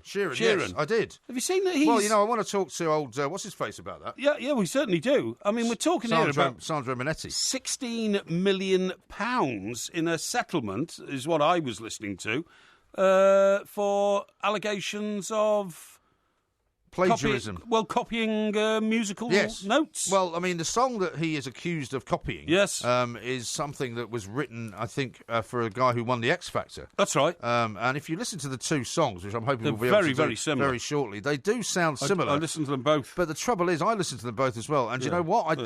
My ear was not attuned to it because I didn't like either of them. I didn't like either of them. They didn't sound like a normal song to me. No. It sounded like something that was manufactured to try and fit the words into a couple of chords. Yeah. It didn't sound like the start of, some great record like a Queen record, We Will Rock You or something like that, or a Beatles record or even an ABBA record. It didn't sound like that at all. No. And it sounded the vocal was very similar. Yes. But I'm not a big fan of Ed Sheeran. I've got a couple of his songs, but to me, he's kind of someone that is sort of wallpaper music, It doesn't really I totally do anything agree. for me. Do you know what? I've read so much about him, about being such a nice guy, and everybody likes him, and he's very popular. People want him at their parties and all that kind of stuff. So I listened to a couple of Ed Sheeran tracks, and I have to say I couldn't make head nor tail of them. No. They just didn't sound like great songs to me. But it's a £16 million copyright infringement lawsuit, right? And, and basically they've settled it out of court. The Hollywood Reporter was saying they've settled it out of court in California. Yeah. However, they haven't actually told us what the terms of the settlement are. But it is £16 million that he's had to pay out. Is that I right? don't know. No, we don't know. The lawsuit was filed on the basis that the guys they wanted $20 million. Right. Which is like $16 million. Okay. And their lawyer said, I can confirm the case is settled, but cannot comment further. Yes. And also, Sheeran's publicists at Atlantic Records haven't said anything either. Yeah, but it's all interesting stuff. This, but I'm sure Sandro Minetti will have something to say about it because we've got him coming up very, very shortly. Definitely. Now I've got some more bad news for you. Have you? It's all bad news night tonight. Why is it bad news? There haven't been any bad news so far. I was thinking we've all been given good news, apart from the ships that you got a bit worked up about. Well, I got worked up about the ships. You won't believe it, but Cambridge, right, the city. Cambridge. Yeah, traffic moves there even slower now than it does in London. London because of bike lanes. Yes. And we've seen how slow the traffic moves in London because of bike lanes. Yeah. I mean, it crawls at 4 miles an hour. Yeah. It took us 40 minutes to get across the bridge one time when we went to do that job at the hairdressers, right? Yeah. So but what it's I'm not saying, just because of the bike lanes, it's because of all the roadworks. I mean, I came in tonight and they've created yet another what do you call it? A fake traffic light. Yes. You know, temporary traffic light. Yeah. In one of the roads that I've been down. Now, they've only just had a temporary traffic light removed from that road. Now they've put one back on it again. Yes. Absolutely ridiculous. It's an absolute disgrace. Now, I have said persistently, you would agree, over the last 2 or 3 years, when I'm talking about these bike lanes, when I'm talking about traffic congestion, I always say, listen, folks, I'm sorry this is coming from London-centric TalkSport radio you do always say that. studio. I will give you that. But it will hit your town one of these days. Well, guess which towns it's hitting now? Well, you said Cambridge. Cambridge, Hereford, Ely, Wolverhampton, Leicester, Norwich, Coventry, Bath and Oxford are the top 10 towns where traffic has slowed down due to cycle lanes. Well, I presume, as I told you when you were standing in King's School, Chester, by the sign. In fact, we still haven't really talked about all that. Yeah. But there's that great big cycle lane. That's right, there is, yeah. So I presume that's a new thing there in Chester. Did they have many cycle lanes in Chester when you were there? I didn't see a lot. Fortunately, I didn't see a lot. But then a lot of it in the centre now is pedestrianised anyway. Oh, is it? Yeah, cobbled streets and all this kind of stuff. You know what I mean? Taxis can go in there, buses can go in there, but none of the traffic. Oh, okay. Yeah. Excellent stuff. Yeah. Now, we've got lots more to do. Coming up in the next hour, of course, it will be Ask Porky. Coming up next, though, Sandra Manetti's joining us from Hollywood. Excellent. On digital radio and 1089 and 1053 AM. Talk Sport. I'm going slightly mad. I'm going slightly mad. It finally happened. Finally happened. This is Talk Sport. We are the two mics, and of course, we've got lots more coming up later on in the week, including the Porky quiz. We haven't determined what that's going to be on yet, but I'm sure we will. Right now, though, it's time to talk to our very good friend over in Hollywood, Mr. Sandro Manetti. Sandro, very good morning to you. Welcome. Great to speak to you again. Indeed. It seems as though it's been a long time. There's been an awful lot of water under the old bridge between the last time we spoke and now. We want to talk about Ed Sheeran in a little while, but let's kick off with the President of the United States, because apparently he, rather like Porky, has boasted in the past that he was a very, very, very good baseball player and terribly good at sport. And if it hadn't been for the fact that he decided to become a sort of property magnate, he would have ended up being a sportsman. But he still doesn't want to throw out a baseball. Well, where this has stemmed from is it's a tradition here that each year the President of the United States throws out a ceremonial first pitch at the opening game of the Washington Nationals baseball season. And what normally happens with the presidents is they put aside all domestic business and they practice for a week so they don't embarrass themselves by throwing it completely wide. But Trump wasn't able to do it. He said it wasn't that he was worried about embarrassing himself. He just had a scheduling conflict, which was apparently a meeting with the leader of Egypt. And he said, furthermore, he was fantastic at sports. He was the best player that New York had ever seen in baseball. Well, he would say only that, didn't pursue. He would indeed. It's not because he has tiny hands and can't throw the ball properly. Absolutely not. Right. He said that he could have been a superstar pitcher, but there was more money in real estate than even in baseball. Well, so, but I mean, I love the excuse because it wouldn't look good, would it? For he's not the kind of guy that does self-effacement well. So I mean, if he did have a terrible throwing arm and he did throw the ball and he looked like a complete and utter sort of numpty, he wouldn't be able to deal with that, would he? Donald Trump does not do self-deprecating humor too well, it must be said. Absolutely non-existent. Right. But I would have loved to have seen it, though. It would have been fantastic, just because the idea of Donald Trump playing any kind of sport, seems bizarre. He was a baseball fan. He famously sang "Take Me Out to the Ball Game" very badly and off tune. He'd probably claim he was the greatest singer of all time. He would, yeah. But yes, maybe next year. But he's breaking a lot of presidential traditions, I suppose. And this sadly is one of them that's gone by. Well, if he bombs North Korea, that'll be another presidential tradition. Another one as well. Right? Sandro, tell us please about the situation regarding United Airlines, because over on this side of the Atlantic, we're fascinated. This company might go under because of an incredible PR blunder by their chief. Yes, I'm sure everyone's aware by now how a passenger was forcibly removed from the airline, the passenger David Dow, to accommodate United Airlines staff, and the video went viral, and social media has gone crazy, especially with the company CEO who'd... by the way, won Communicator of the Year just a few weeks ago at the PR Awards. Brilliant. Really scoring an own goal on this one, refusing to properly apologise and just making a whole mess of the whole thing. Yep. $600 million was wiped off the company's value, which prompted him into a grovelling apology, after which the stock price recovered somewhat. But for me, it's hard to see how the airline can survive because everyone is just saying, I'll never fly United again. Right. And their tagline, come fly the friendly skies, will certainly have to be changed. Well, it will. And I mean, it's an incredible... I mean, I was saying this over the weekend. It is a, a sort of a career-ending disaster. Company ending. For the company is kind of what I mean. Yeah, I mean, it's not just for the individuals concerned, but the company, as you say. I mean, who's going to fly United? I mean, why would you? Well, why would you? I mean, their new tagline, will probably be no room for seating, take a beating. Yeah. And other suggestions like that are flying in. But, there's so much competition in the airline business that something as high-profile, disastrous as this can really end the company. And it'll be interesting to see over the next few days if they can possibly recover. We've talked on this show before about high-profile disasters for companies. Let's look at PricewaterhouseCoopers at the Oscars. Sure. When right in front of the world they messed up Best Picture, they haven't even lost the account. Yeah. They've been renewed for another contract. I know this is an entirely different thing, but you can ride out any scandal eventually, but maybe this is one scandal too far. We'll see. Well, I think it might well be. And also, it's been the butt of lots and lots of jokes on late-night TV, hasn't it? Which is also the thing that tends to finish off a company. It really is, because they react to what sort of people are talking about, and it used to be just late night TV, and that was it. But now, in this 24-hour news cycle, in this age of citizen journalism and social media, it's all anyone is talking about. And if people hadn't heard this story yesterday, they sure have today. And all over the world, United Airlines is damaged, and it's impossible for me to see any way back for them. Yeah, exactly. And we were talking a bit earlier about this and how some media outlets have turned on the guy himself, the doctor, saying that, here's his sort of checkered history of his career and all this. Does that make any difference?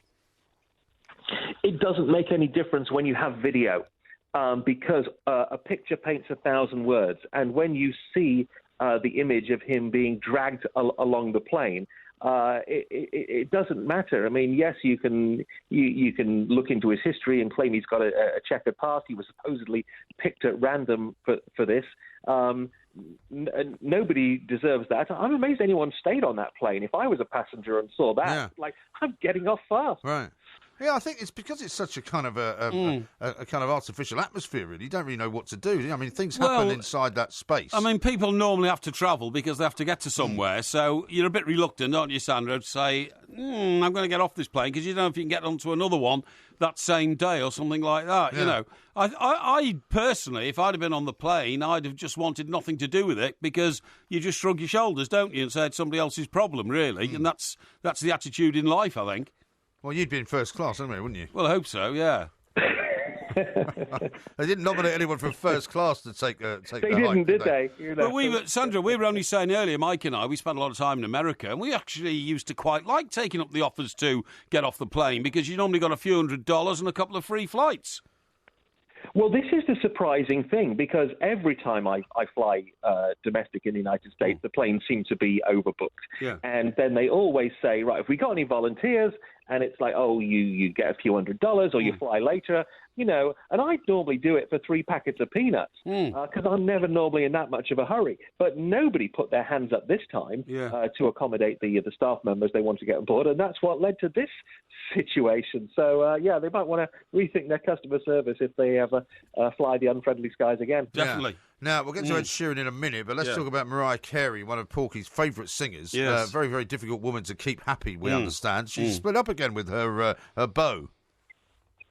Yeah, well, yes, trying to keep up here. I mean, there was the previous beau that she was with, the billionaire James Packer, and that didn't work out. Right. And she rebounded, into the arms of her 36-year-old backup dancer, Brian Tanaka, and that's broken up as well, reportedly because he was using her for fame, heaven forbid, and was jealous of her ex-husband, Nick Cannon, according to Nick Cannon. Well, that doesn't come as any great surprise. So she's available, though. So if Porky wanted to put a call in, she might take the call.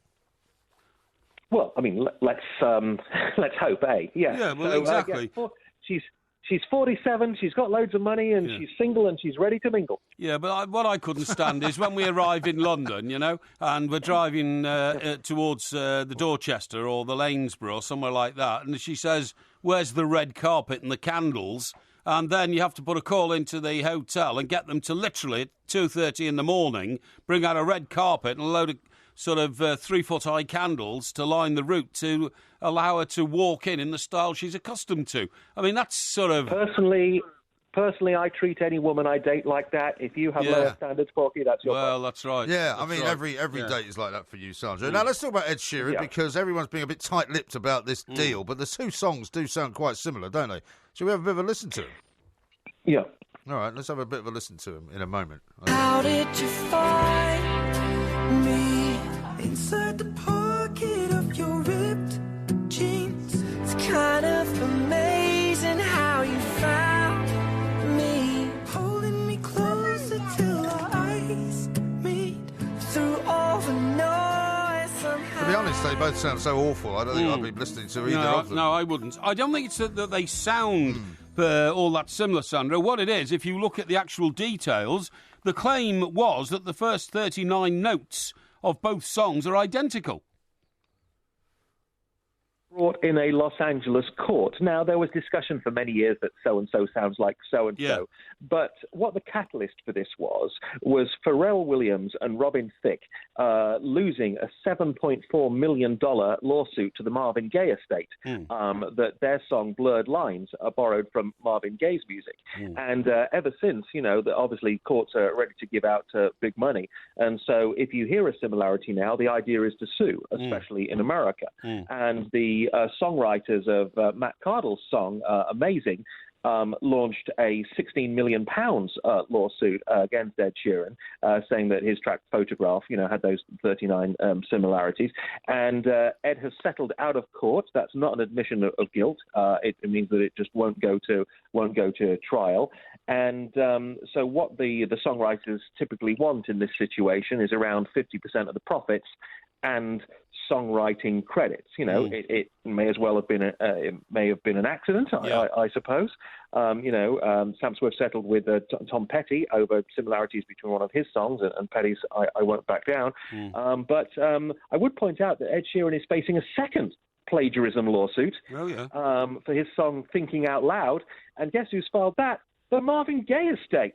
Oh, yeah. This is the What's Going On connection, So he's written out this one, but we'll see if he settles that or not. Well, I mean, we were thinking of launching a Two Mics campaign to get some money off him because, of course, one of Porky's catchphrases is thinking aloud rather than thinking out loud. That's right. So he may have nicked that as well. Well, there you go. Things have been going too well for Ed Sheeran. He basically is the music industry at the moment. There's him dominating the charts in Britain, America, and everywhere else, and then there's everyone else. And this is a bit of a disaster for him. Not on the level of United Airlines, but it's. Do you know what I find?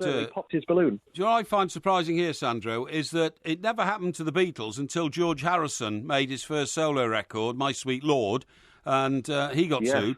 But one of the reasons the Beatles never stole anything was because they couldn't write music. Neither Lennon and McCartney could actually put music down in writing. You see what I mean? Their melodies were all in their heads and on a guitar or on a piano or something like that. And amazingly, most popular musicians don't write or read music, which I find astonishing. Which is the ultimate defence. They just try the Paul McCartney defence. But I guess Ed Sheeran's an exception, as far as the court was concerned. So they decided to settle in this case. But, that's an excellent point. Yes. It seems as though it's easier now to make money by suing somebody for a song that you wrote rather than actually hoping that it sells. Yeah, but I mean, it's like saying Shakespeare couldn't write or read English, isn't it? When you think that some of the greatest musicians of all time actually couldn't write or read music. Well, indeed. Yes, I suppose so. It doesn't stop you from being influenced by somebody else. But Sandra, thank you very much indeed. Sandra Bonetti there, reporting into us from Hollywood. A couple of interesting tweets. One from Steve, who says, I think the irony of this United Airlines fiasco is they won't be overbooked in the future. I think that's entirely right. And here's one from Ricky. Says, any chance of a shout-out to my dad, Andy, who's on the night shift tonight? He introduced me to you pair. Oh, yeah? He says. So, he's on the night shift? Andy's on the night shift. I'm not sure where the night shift is taking place, Andy, but... Welcome. Welcome. Willkommen. Willkommen. This is Talk Sport. The Two Mics. Simulcast across the UK on Talk Sport and Talk Radio. It's a wonderful night. Gotta take it from me. It's a wonderful night. Come on and break it on down. It's a wonderful night. Gotta shake it from me. It's a wonderful night. Come on and break it on down. This is Talk Sport. We are the Two Mics. Coming up, it's Ask Porky, of course, in the next hour. We might have a bit of Postman Pork a little bit later on in the week as well. What about the old Porky quiz this week? Do you think we've got a truncated week? You see, yes. So, we may need to decide by probably end of play tomorrow. Yes, we will. Don't worry. The independent. Well, we're not going to do Trivial Pursuit because you were moaning. We are doing Trivial Pursuit. Maybe we'll do Trivial Pursuit this week because it's a strange week. Yes, yes, it is a strange week. Yeah. Well, I mean, it's not a strange week, but it will be, of course, Good Friday on Friday. It will be Good Friday on Friday, and also, of course, you have come in for a tremendous amount of criticism for ridiculous questions that you commissioned from the independent quizmasters. As I've told you many times. Most of which were about the Grand National in the 19th century. 19th century. Yeah, exactly. The great quiz on the Grand National in the 19th century. Look, I was not given any parameters. Sometimes the parameters are there. On this occasion, there were no parameters. Yeah. Talking about United Airlines, by the way, when they used to be, I'm pretty sure, just an American domestic airline, which still makes them a very big airline, obviously, in the world. Are they not now kind of... Because all airlines have sort of linked up, haven't they? So, I mean, basically, it's just one big airline now. And I think United and British Airways are together, aren't they? In some way, shape or form, I think so. I thought it might be Delta, but anyway, it doesn't matter. But anyway, I mean, they're not going to be anywhere soon. When they expanded into international, they started flights out of Heathrow, obviously, and I'm pretty sure that they were run then by some really flamboyant Texan guy who was their chairman, and their livery. Carl Icahn in charge at one point. Who? Carl Icahn, the guy that was a sort of hostile raider of companies. Oh, was he a Carl Texan? Icahn, yeah. Was he? Yeah, I think so. It was probably I think he bought United. He used to wear a cowboy hat. Yeah, not because I don't think because he wanted to run an airline, but because it was a sort of it was in place. It was like Wall Street, the movie, right. It's like one of those guys. Yeah, Blue Star. Yeah. But very well remembered. Yes, exactly. So anyway, I got hold of our travel guy, Jeremy. Was it? Yes, Jeremy. Yes, I remember. Jeremy Deeds. Jeremy Gates. No, not Jeremy. Oh, Jeremy Gates. Yeah, Jeremy Gates. Maybe it was Jeremy Gates. It was, yeah.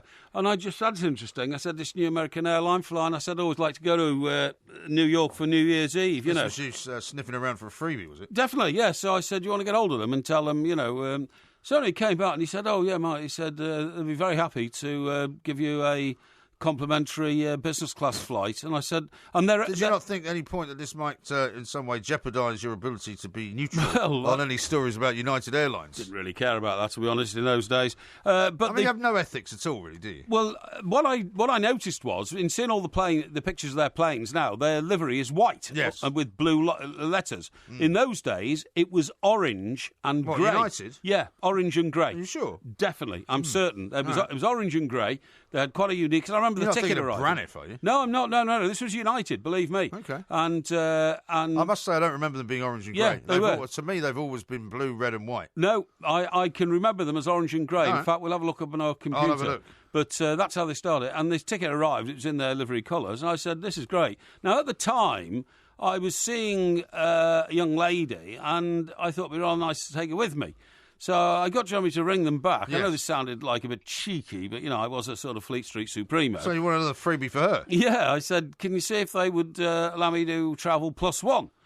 Oh, he said, it's a bit unusual. I said, well, look, ask if they say no, it doesn't matter. You see what they've done, actually, what the new planes are. They've got the Continental tail. Right. And they've got the United on the rest of it, because I think they merged with Continental. Continental, yeah, I'm not finding any orange and grey. Well, they were.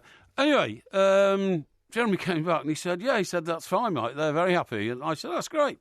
And so I was all set to get off to New York for 4 or 5 days over New Year's Eve, to go to a New Year's Eve party there. That's Braniff. Yeah, no, it wasn't that one. No, that's orange.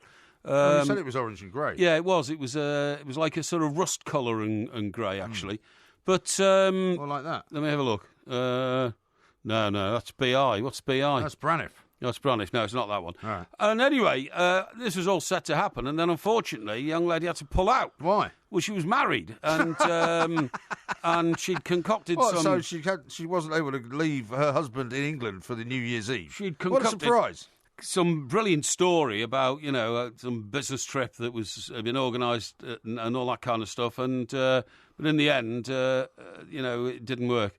Unfortunately, so. Well, I mean, maybe you saved their marriage by not taking her. Well, I mean, I don't get into domestic situations like that. But anyway, I went and... you went on your own? Yeah, met all the usual crowd in New York. Was I there at the time? Yeah, you were, yeah. I? I think we went to the University Club. Yes, that's where we used to go. With Ivor Key. Yes. And spent all night there till about 6 in the morning. Right. Yeah. Let's have a look. No, it's American Airlines. It's sort of silver and orange. Let me have a look. Silver and orange. Yeah. No, I've flown American a few times. I know their colours as well. They always used to be just silver, didn't they? Yeah, they did. I like going on those. In fact, when I went to the States the most recent time, they were on. So look, there's grey and blue. How about that? Let's have a look.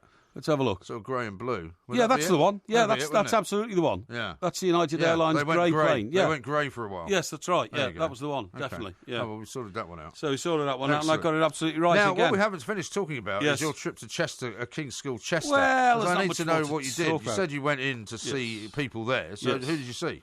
I saw Mr. Anthony Hopkinson. Mr. Hopkinson, yes. Alumni. The alumni man. Yeah, alumni man. But I mean, did you make an appointment to see him? Well, I rang him up when I was there and said, we talked a couple of times through emails, and I said, actually, it's quite funny this. So he said, come along, so I went along. And there was no special alumni event or anything like that? No, it was half term. There was actually nobody there except him and a few members of staff. Yeah. But it was fantastic. The school is now 3 times the size it used to be. Right. It's got, massively more sporting facilities. It's got a block for the whole of the sixth form where we had like 2 rooms and all that. But the biggest difference is when I went there, it was a boys' school, and it's now completely co-educational. Oh, is it? What, all through the whole years? All the years. Oh. And fantastic, to see the way it's grown. It's got over 1,000 pupils now. Yeah. Where it had about 350 in my day. Okay. And a massive change. And is it a fee-paying school now? It's a bit of both. It's a direct grammar school, so it gets some assistance from Cheshire County Council, I think. But yes, the fees are taxpayers' expensive. Money then. It gets taxpayers' money, yeah, I'm sure it does, yeah. So what did you discuss then?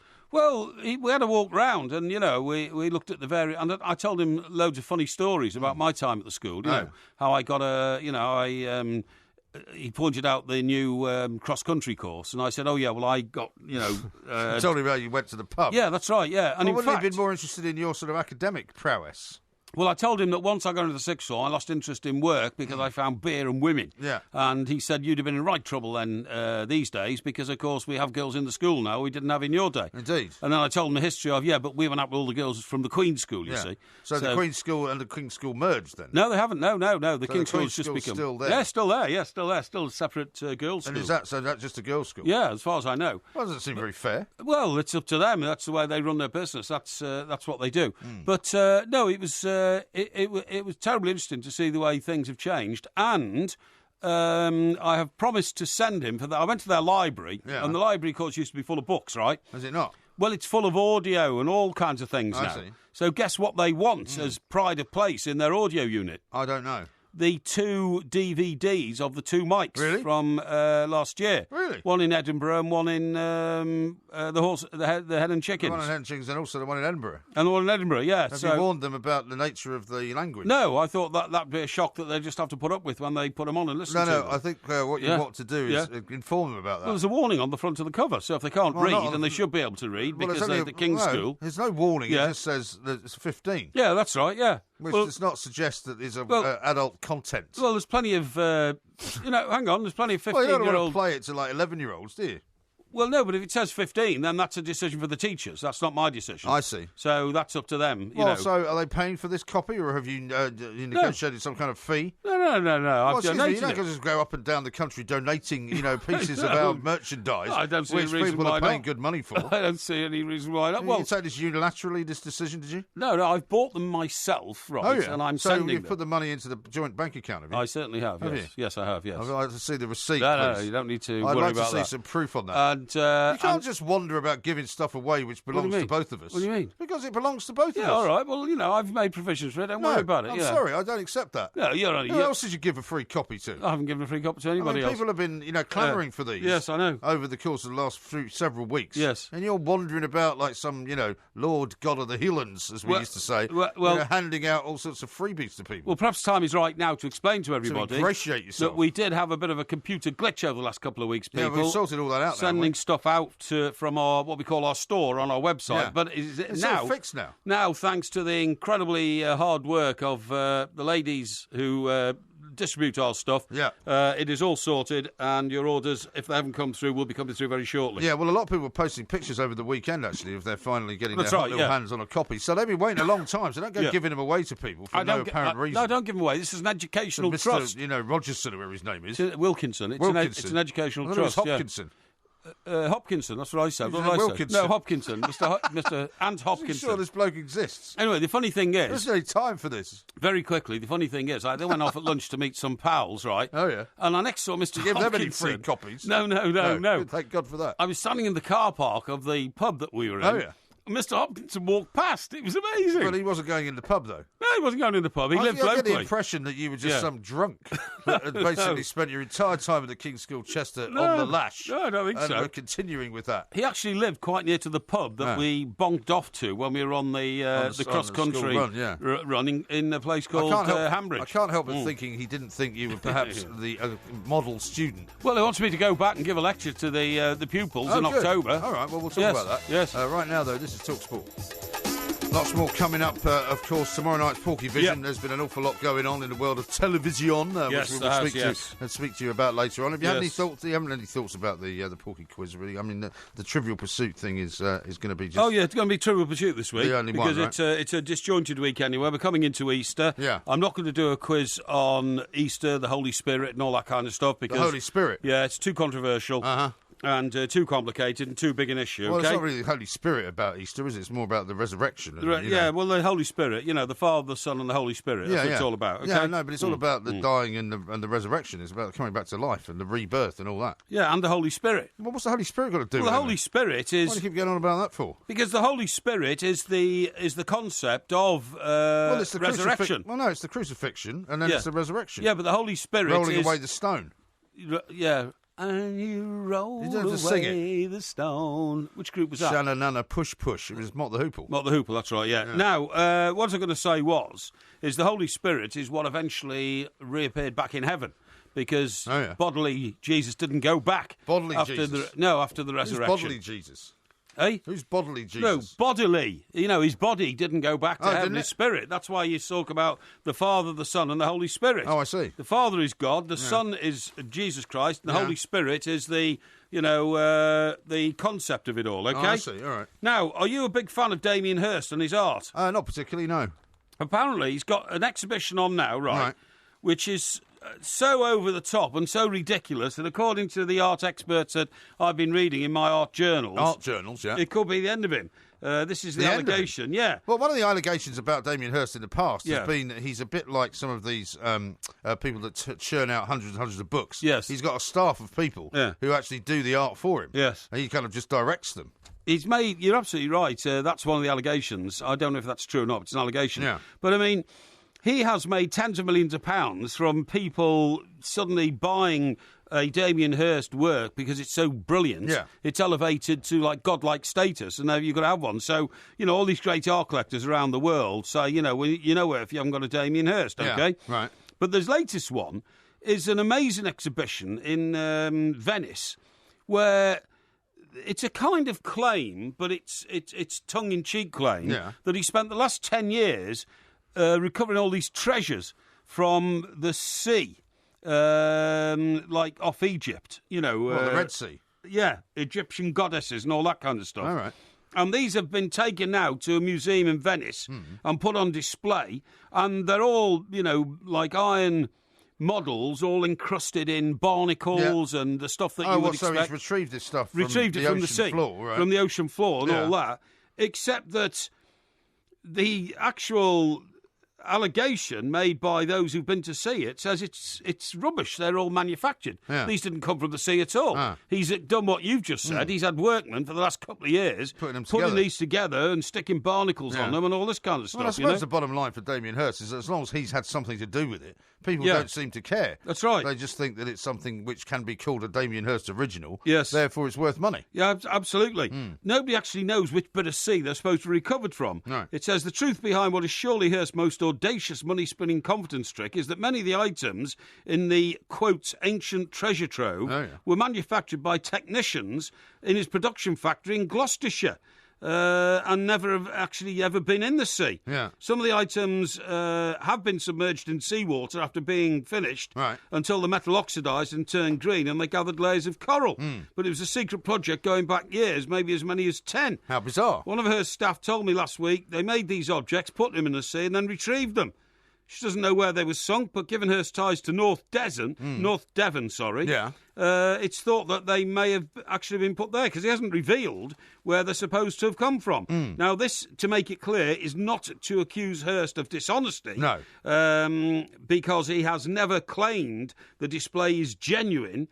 But it's an attempt to urge us to suspend our scepticism and indulge his fantasy as he says, when asked about this exhibition, myth or fact, whatever you want to believe. So that's a great way round of actually doing anything you want, isn't it? You basically go, here's some stuff that I'm telling you is ancient, but maybe it's not. Yeah. But you should buy it anyway, and you can decide. That's right. You be the judge. That's right. And if it's been in the water, it doesn't really matter how long it's been in the water for. He's telling the truth about that, isn't he? Yeah, it's called Treasures from the Wreck. Yes, you're right about that, yeah. It's quite an audacious way of making money, really. Well, I suppose it is. And he's apparently, I mean, whether or not this was recovered from the sea by a team of divers or whether it's he has actually spent £50 million on this exhibition. Has he? And hopes to make a profit on it. Why has he spent $50 million on it? How's he done that? Well, I don't know, but he apparently has a fortune of over £200 million. Yeah. And you can work that out from the pieces he sold over the years. Sure. But asked how much this had cost him to put on, he said 50 million. Now, I don't know if that's the cost of immersing them in the sea, maybe, or getting highly skilled workmen to build them or something. But it's quite astonishing, as you quite rightly say. And you have to say the only idiots in the whole picture really are the people that buy this stuff. Yeah. And they go, I'll give you 10 million for that. I don't care whether it was submerged in the sea for 2 minutes or 200 years. Yes, that's right. But it's a Damien Hirst, so when people come around, I can say, look, it's a Damien Hirst. That's right, absolutely. It says... Oh, very strange. It says that this is a process of schizophrenogenesis. What? It's a schizophrenogenesis exhibition. Which apparently is what you call these things, Really? Yeah. Okay. Well, I'll look out for that. Yeah. Now, what do you think of Arsenal's situation at the moment? Because there's a piece on the back page of one of the papers here saying that Mark Overmars is among the early contenders to be appointed first ever director of football. Now, I don't know if that means while Wenger is still there, or after Wenger has gone. Yes. But they're talking about making a football director one of their priorities after losing to Crystal Palace. Hard to believe it, isn't it, how things have gone so horribly wrong. And do you know what? Old Theo Walcott, who I was once told would never make the captain of any team by a distinguished Fleet Street scribe, who actually captained Arsenal that night, unfortunately. Yeah, well, he's the most senior player on the field in a lot of instances now, isn't he? That's right. And he said afterwards that he felt that the players hadn't performed as well as they should have done. And he said that as they were lining up for the kick-off, he said you could see the Palace players were more up for it than we were. Yeah. Yeah, well, that's an astonishing it's all very well situation. That. Surely, if you see that that's the case, that you then kick off about it, don't you? Well, I suppose you tell the players to get up for it. I would have thought so. Or you go and see the manager and say, do you think we're up for it? Excuse me, or something like that. But I just thought it was so honest of Theo afterwards because footballers never, ever take personal responsibility, do they? No. Well, very rarely, anyway. Well, maybe that's him trying to make a bid for the captaincy. But, I mean, you'd have to say, even though Everton have played 2 more games, I mean, Everton now must be thinking about targeting Arsenal and jumping over them. I totally agree with you. But as you say, it's those 2 games in hand, isn't it, which are the difference. Yeah. But I just can't see how it can survive now. I mean, our friend and sometimes colleague John Cross, writing in tomorrow's Mirror, of course, goes into it in great detail. He's got a very close connection with Arsenal. And his back page story says Wenger's £200 million to rebuild Arsenal. Arsenal are ready to splash £200 million to fix their squad this summer. Yeah. And Arsene Wenger will be the man to spend it. Right. So he says he's still going to be there. Is it? £200 million, I'm sorry, is not very much money. What are you going to get for that? 4 players? Yeah, I suppose so. And then you go back inside and it says murder at the Palace, but Arsenal still won't blame anyone. Loyal to a fault. From the boardroom through to the players and down to the fans, the blind-faced sham by everyone at Arsenal has stopped a blinkered Wenger seeing what is needed. And that is change, Yeah. It's not good. I mean, we've been hearing an awful lot of Arsenal fans over the course of the last couple of days on Talk Sport. Yes. And we're going to keep hearing them because it just looks like the whole season is unravelling. The whole season is unravelling. But despite that, there's another report in another publication saying that there's a waiting list still for the platinum season tickets at Arsenal, which cost £6,000 each. Is that right? Yes. And how many of those are there? Well, I don't know. A couple of hundred, right? No, more. More than that? I would say a couple of thousand. Yeah. Really? I've been in the Platinum Suite, and it's a big area of the ground. Yeah, okay. It's bars and all that kind of stuff. You know, it's very nice indeed. Well, so 2,000 times 6,000. Yes, that's rather a lot of money. It is a lot of money. And the other one, putting all the pieces of the jigsaw together tonight, is that Stan Kroenke, right? Kroenke, the 60% shareholder, has made such a fortune with Wenger in charge because, for instance, you remember David Dean? Yes. Now, David Dean bought Arsenal shares years and years and years ago when you could buy... I mean, I bought shares in Everton for £1,000, you know what I mean? Or something like that. Now, David Dean bought them very cheaply years and years ago, and then he sold them to Stan Kroenke, okay? Right. And he sold them at... he made a considerable amount of money, David Dean. He's a very clever man, a clever businessman. But he sold his each for £8,000 to Stan Kroenke, right? Okay. They are now worth, yesterday, £17,750. Each? Yeah. Wow. So he's doubled his... More than doubled his money. And there'd have been a lot of those as well, presumably.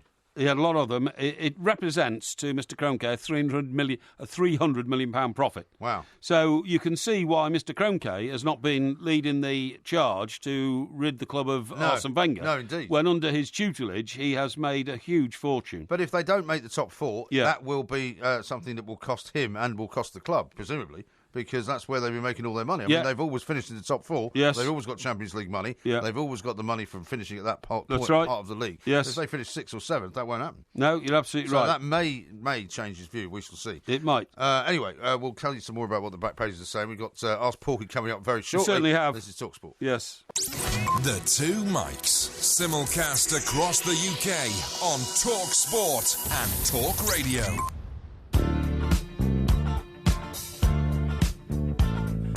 Dark sarcasm in the classroom.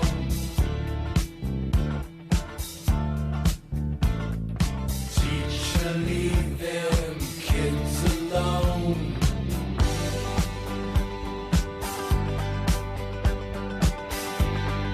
Hey! Teacher, leave them kids alone. This is TalkSport. Dave says this. Is Porky thinking the Holy Spirit is a special offer at Wetherspoons this week? I don't think so. And Graham says the Two Mics can't discuss Easter in the UK. Jesus Christ, I don't know why he means that. What do you mean? I don't know what he means by that. What? I'm not sure. What did I say? Well, he's saying the Two Mics can't discuss Easter in the UK. Why not? Jesus Christ. I'm wondering whether, he doesn't want to... he's trying to suggest that we can't discuss it. But we just have discussed it. We just discussed it. And by the way, we call it Easter, unlike... which company was it? Was it the... Well, you're going to say Cadbury's, but in fact, Cadbury's say Easter eggs quite frequently. Exactly. They just get accused every Easter of not saying it. Not saying it. Which actually isn't true. It started in America, all that, didn't it? Happy holidays and all that nonsense, you know what I mean? But, they don't have Easter eggs over there, do they? No, they don't. don't know. No. How about this from somebody in Northern Ireland? Brian in Northern Ireland. Rory McIlroy is from Northern Ireland, not Ireland. Yeah, so why are you sending me a note to say that, Brian? Because he must have said he was from Ireland in that clip. Remember when you were saying, yes. Would you consider Justin Rose? When you were talking about Rory McIlroy earlier on. Well, he's still part of the island of Ireland, if you see what I mean, and they have one united rugby team and they have one united golf Olympic team, don't they do, which he wanted to play for. Yeah, exactly. But then pulled out. Yes. How about this from Dave? Porky, weren't you tempted to donate a couple of copies of Rooney Tunes to your old school? Yeah, actually, I might do that. It's a good idea, that. Yeah, why don't you donate that instead of the Two Mics DVDs? Why? Because, then that way it doesn't involve me. Well, it doesn't involve you anyway, if you don't mind me saying. Well, I am part of the Two Mics, though. Even you will have to admit that. Yeah, but you're not part of the King's School Chester alumni, okay? But that's why I don't wish to be part of the alumni, as you put it, and therefore I do not wish to have my name associated with such a tawdry school. Well, as I have a 50% stake in the Two Mics, I'm sorry, but you're outvoted. Well, you can't outvote me if you only got 50%. Yeah, well, OK. Well, I'll tell you what you should do then. You go up to Chester and wait on the doorstep when the postman arrives with our 2 videos, OK? And then you want to take them off him, that's up to you. If it's anything like the last deliveries you've been making, it'll be another 3 weeks before they see them. But that's another story. It's a bit harsh. It is a bit harsh. Yeah. Now, coming up very soon, we've got some very, very good Ask Porkies, right? Yes. Which we're going to get stuck into. Yes, we certainly are. But here's one from Becky who says, a shame Porky does not want a quiz on Easter. Questions back to AD 30 would be tougher than the Grand National of the 1800s. Yeah, absolutely right. Absolutely right. And that's what would happen. Hey, by the way, have you ever read Vogue? Vogue, the magazine? Yes. Yeah, of course. Alexandra Schulman was the editor, wasn't she? Yeah, but you know who's taken over? Who? A new chap is taking over. Oh, right. Well, Anna Wintour has now disappeared. Anna Wintour's disappeared. I'm talking about the British Vogue. Okay. No. Anna Wintour's still there in America, El Supremo. Yeah. But the British Vogue has a new editor. Boss, I would imagine. And it is it's a chap for the first time ever. It's a man rather than a woman. Okay. And I'm trying to remember his name. Is it somebody we know? Like no, it's not somebody we know, but it's a massive sort of revolution in the industry business because all those magazines like Harper's Bazaar and Vogue they're all edited by women traditionally, aren't they? It's still Condé Nast Vogue, isn't it? Yeah, of course it is, yeah. But what I'm saying is that, it's a tremendous break with tradition, and some wonder whether Anna Wintour is, Is it her choice, this guy? Well, she has a huge say in it, obviously, and, could she possibly be thinking, I don't want a younger or, more vibrant sort of person running Vogue in London than me in New York or whatever. Are you saying that she's chosen a man so that it could not be somebody in her own image? No, not suggesting that for a minute. I'm just saying that, one has to watch one's back at that stage of one's career. That's I suppose so. Yeah. There's not much danger of you being made editor of Vogue, though, is there? No, I wouldn't want to be, thanks. I don't know anything about it. Did you never get offered any weird jobs like that you didn't want? Like, you must have been offered some strange publishing jobs. Not really, I don't think. No? So you've always taken up the job offers you've had? Yeah. You've never turned one down? Not really. No. My newspaper career was a seamless progression of big job after big job after big job to the biggest job. You see what I mean? What was the biggest job? That was when I was the assistant editor of The Express, I suppose. Yes, I suppose so. Yes. Along with about 5 other people. No. I used to edit the paper on a Sunday. Yeah, well, so did 5 other people. Yeah, but they weren't as good as me. They were on a rota. They weren't as good as me. Becky says this, just a reminder, if you need any replacement DVDs, remember, due to Porky's incompetence, I have 3 of the original ones. Oh, really? Yeah, that's great. Thanks very much indeed. Well, do you remember she didn't get the second one? That's right. And then so she kept getting sent out the original ones. She had sent 3 separate times. Sure. Well, hardly anything to do with me. No, hardly anything. No, I tell you what's worrying me a bit. Right. I have discovered that in Manchester there is a development called Number 1 Cambridge Street, in central Manchester. Okay. And there are 282 flats. Right. And it's 29 stories. Right. It's a big development, right? So is it one building or is it several? It's one building. Okay. Nearly 90% of the properties there have been bought by people from overseas. How many? 90%. Wow.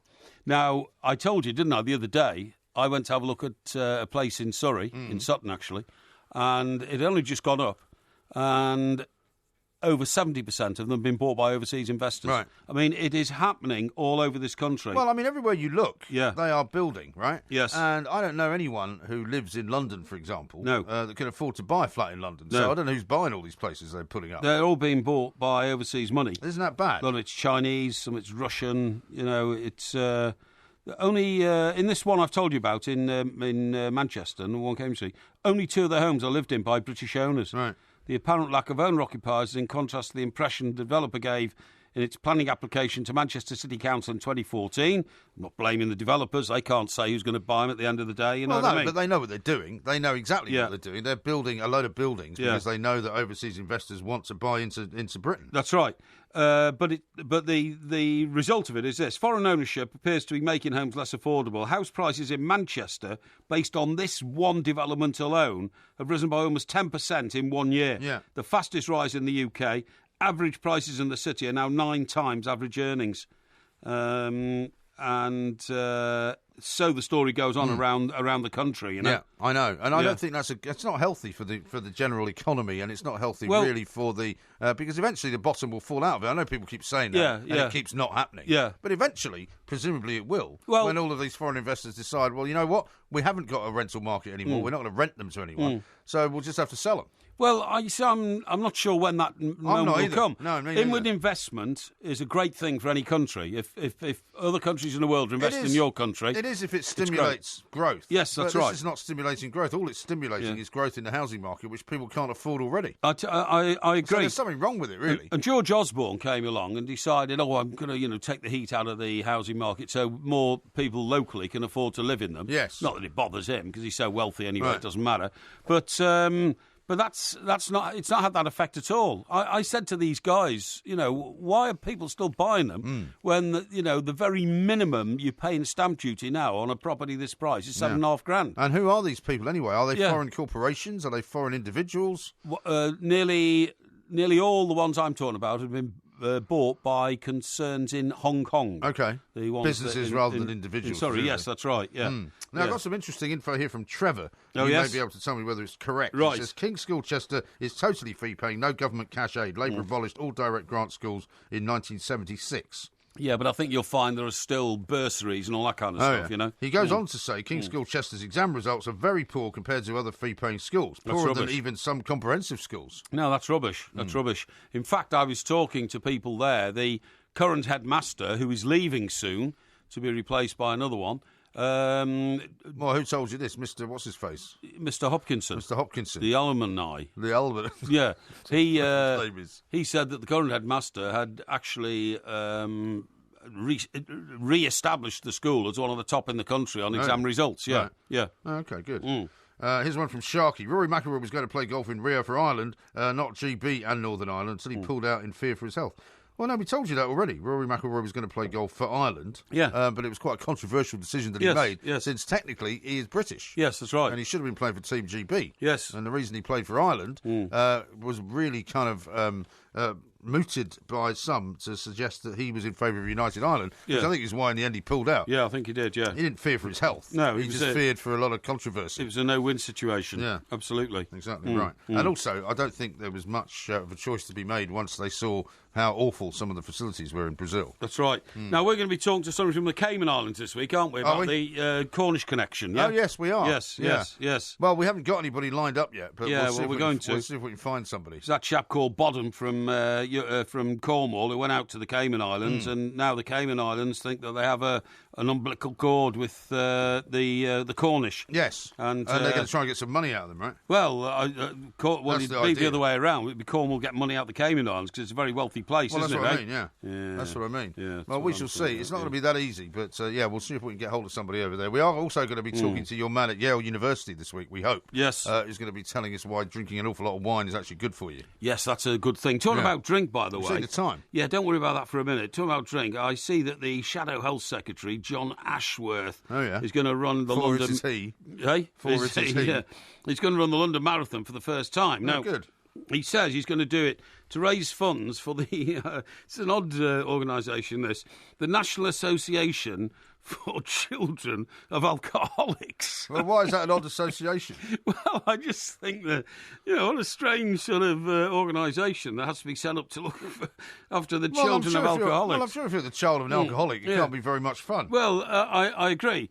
He told the Leicester Mercury, a famous newspaper, of course, from our newspaper days, that his casino croupier dad often fell over drunkenly at the school gates. Right. And he came to pick him up from school. Well, why are you laughing at this? Well, I mean, it's stories about drunks. This is a comedy story about drugs, but it's actually quite a tragic story. It is very tragic. He says, my dad often fell over drunkenly at the school gates, and my one abiding memory of childhood is that the fridge was always full of cheap white wine and cans of lager, but never had any food in it. I don't understand why you find it so funny. No.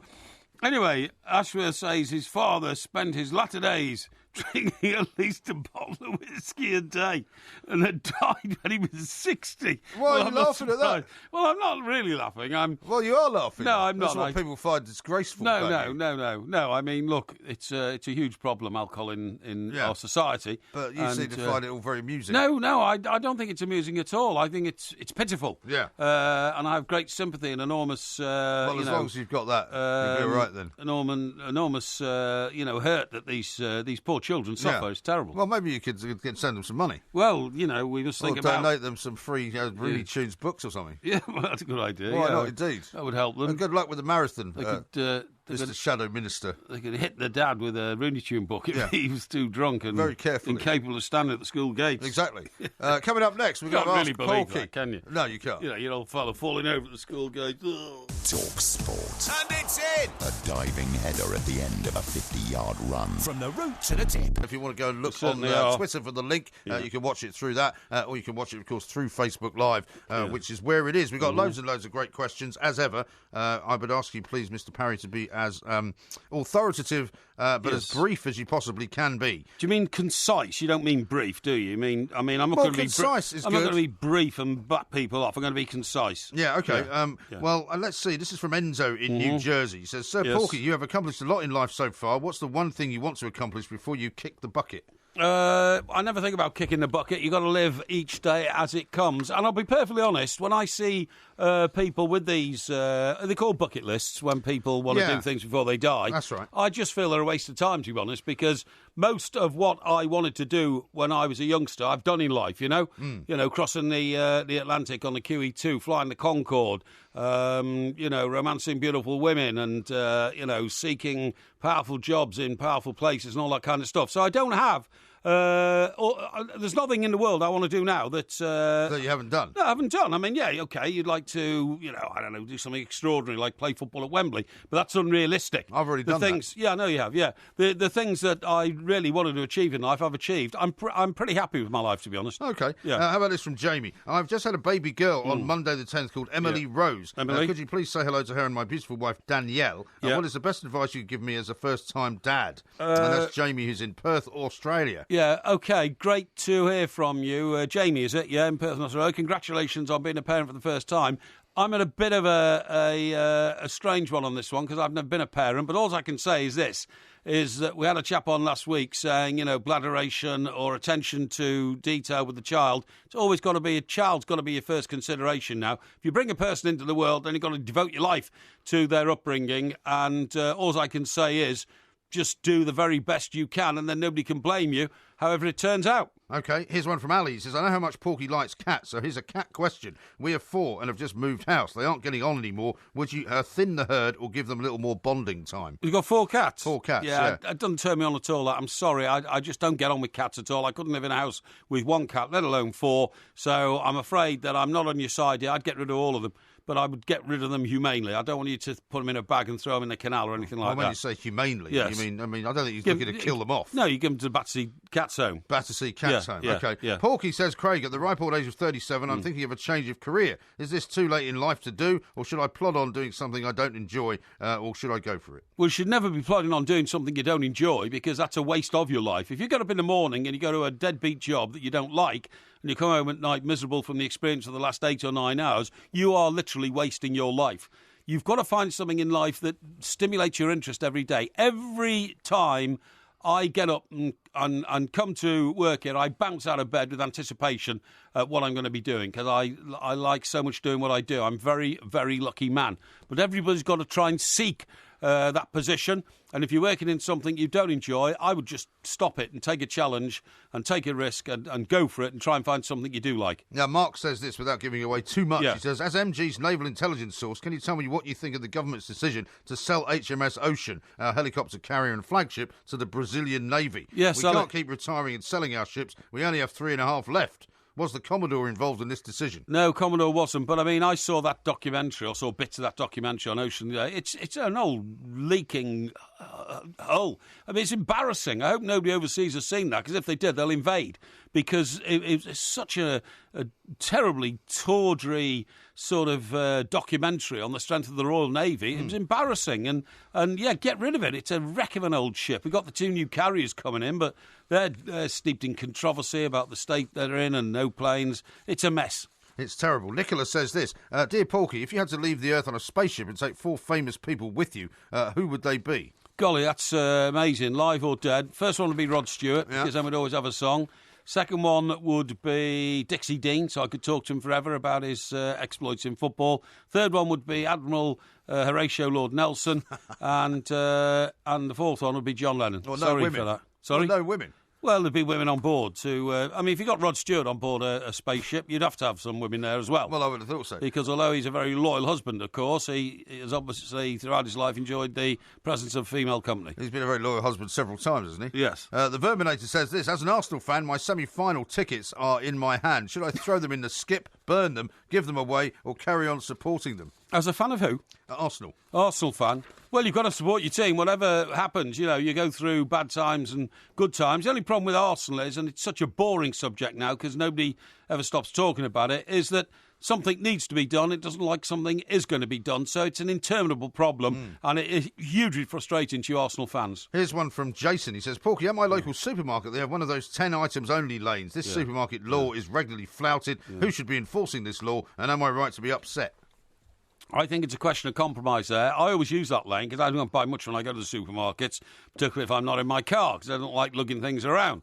However, how do you define 10 items? For instance, if I take a bowl of easy peeler tangerines, and easy peeler, yeah, and there's 8 of them in the literally in the orange bag, right? Do they qualify as 1 goods or 8? Well, I would say if it's pre-packed, I would call that 1. If you've packed it, I would as well. It's probably more than 7. But then I remember getting there once with 10, and the lady on the desk said, "Oh, that's a 2-for-1 offer." I said, "Oh, thanks." So I went away and got the other one, came back at 11. She wouldn't let me then use that till. That's a bit harsh. Yeah, it was a bit harsh, yeah. Shocking. Yeah, I'd say it's a matter of degrees and negotiation with the lady on the till. All right.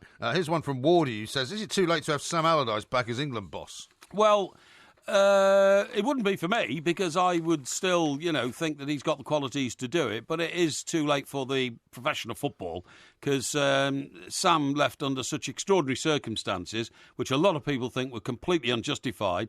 It would be hard, A, for him to ever trust the FA again, and hard for the FA to ever put themselves in the position where they would be reminded constantly of what was really a terribly messy end to an England manager's career. Now, I've got a nice picture here from Paul. It's not really a question. He says, it was a pleasure to bump into fellow Cestrian Porky Parry on our city's fine streets on Sunday afternoon. Oh, yes. Nice one, Mike. And there he is there. You that guy?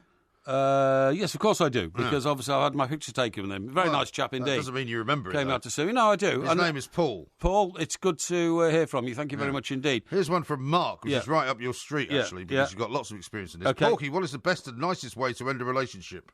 Well, amicably, you hope, but I mean, it doesn't always end amicably, does it? I've had some rather difficult ends to relationships, particularly when... Say that again. When, especially after you proposed to them. Well, they were just a bit of a mistake, really, and that kind of stuff. But I've had some where, there was an assumption it was moving towards matrimony, and then I had to put the brake on it, and it didn't, and people get bitter and offended and hurt and wounded, and, it's a terrible situation, and I've always hated myself for distressing anybody else in that sort of situation. But I can honestly say I never at any time led anybody up the garden path that it was going to end up in matrimony, because I never thought it would. Ben says this, my team leader is moving branch office and my fellow workers are getting him a present, but I'm not contributing. Is this wrong? Well, it depends on your relationship with that person. Don't be a hypocrite. If that guy's done you down, then why should you contribute towards, a present for leaving? I think you do that when you admire and respect somebody who's helped you in your career. But if they haven't, then stuff him. OK, here's one from Gail. Doping is rampant in athletics and sport. Would you be in favour to have criminal charges or jail time for the culprits? There's an awful lot of discredited reputations around in sport, isn't there? It makes it difficult for a lot of us now to believe that what we're watching is totally above board. I think somebody's got to get a grip of the whole business about doping in sport, because the dopers always seem to be one step ahead of the testers, if you see what I mean. And it requires a lot of medical and professional brain, and somebody's got to sort it sooner than later. Jay says this: I'm running a marathon and have been abstaining from the devil's buttermilk. After the race, should I over-refresh? Well, to be honest, I know what you're saying there, and if you're running 26.5 miles, you won't really feel like a drink afterwards, to be honest, because you get so dehydrated that you have to sort of slowly build up, your body fluids again. And drinking 6 pints of lager ain't going to do that. I would say restraint is the order of the day for a good 12 hours after your marathon. Steve says, what era of the Beatles did you like the best? Clean cut or dirty, filthy, smelly hippie era? No, I liked the White Album, so that was the penultimate album, wasn't it? Last one was Let It Be, but that was a cutting room's floor job. The last one, purposefully, was Abbey Road, and before that it was the White Album. And I thought the Beatles were at their very, very best then. And, yeah, I suppose it was hippie era, but they were never filthy, were they? They dressed up... Well, they were quite hairy, I suppose. Yeah, they were. Yeah, they dressed up like people of their age did. Yeah, definitely the White Album. Here's one from Lisa. Yeah. Can Porky review Countdown on Porky Vision tomorrow? I ask because your favourite food critic, who cannot be named, is in Dictionary Corner this week, entertaining millions with his wit and wisdom. His wit and wisdom? Yeah. Wow, why did he hide that from us when he came onto our show? Well, he didn't have it with him, I No, suppose, he didn't have it on that day. Yeah. Look, good luck to him. We all have a job to do, and I wish the man a happy future. And Stuart says, finally, because this is probably going to be the last one, Dear Porky, my girlfriend Kirsty and I have just finished Peaky Blinders. Loved it. Can you recommend a new box set for us to get stuck into? Well, if you haven't seen it yet, House of Cards is brilliant, OK? And by the way, on Porky Vision Night, I'll be telling you about the brilliance of Line of Duty. If that's a box set, then get that quick. As for Peaky Blinders, just wait till the next one comes out. It'll be sensational like all the rest were. They are programmes of absolute quality. In fact, quality of drama on TV over the last couple of years has been immense, really. Happy Valley and Apple Tree Yard and all that. Really, really terrific. Yes, absolutely right. Well, that Broadchurch. That was Ask Porky. We'll have another one at the same time next week. A lot of questions we didn't get to, but fear not. Yes. If we didn't get to your question, we may hold them over for next week. But thank you to everyone who sent them in. Muchas gracias. This is Talk Sport. The Two Mics, simulcast across the UK on Talk Sport and Talk Radio.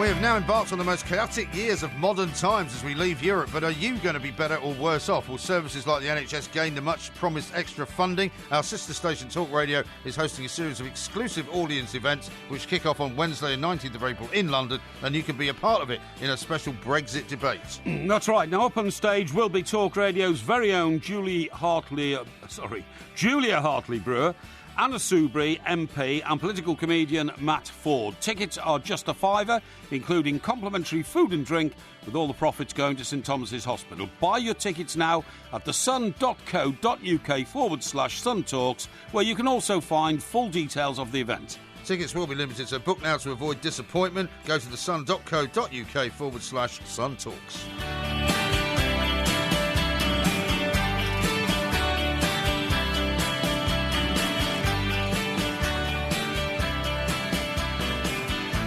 Lots of people listening from all sorts of different parts of the world. Yes. David says hello from Jom Tiem Beach in Thailand. Wow. Adolfo says hello from Charlotte, which I presume is Charlotte, Carolina. South Carolina, would that be? Yes, South, yeah. I guess. One from James who said... Jamie, North, isn't it? Is it North, Charlotte? Yeah. Could be.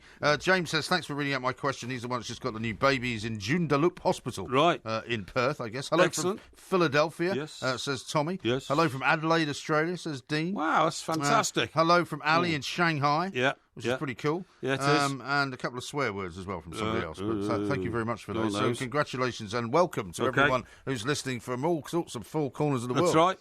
And very shortly, I'll put out a little tweet with the link on to, if you didn't see it live, to watch Ask Porky again. Yes. And at your leisure. Yes. Yes. Here's one from Douglas in Aberdeen. It Yeah. says, the list of things Porky wanted to achieve. He forgot to mention laughing uncontrollably on live radio and a child's account of growing up with an alcoholic father. Oh, no.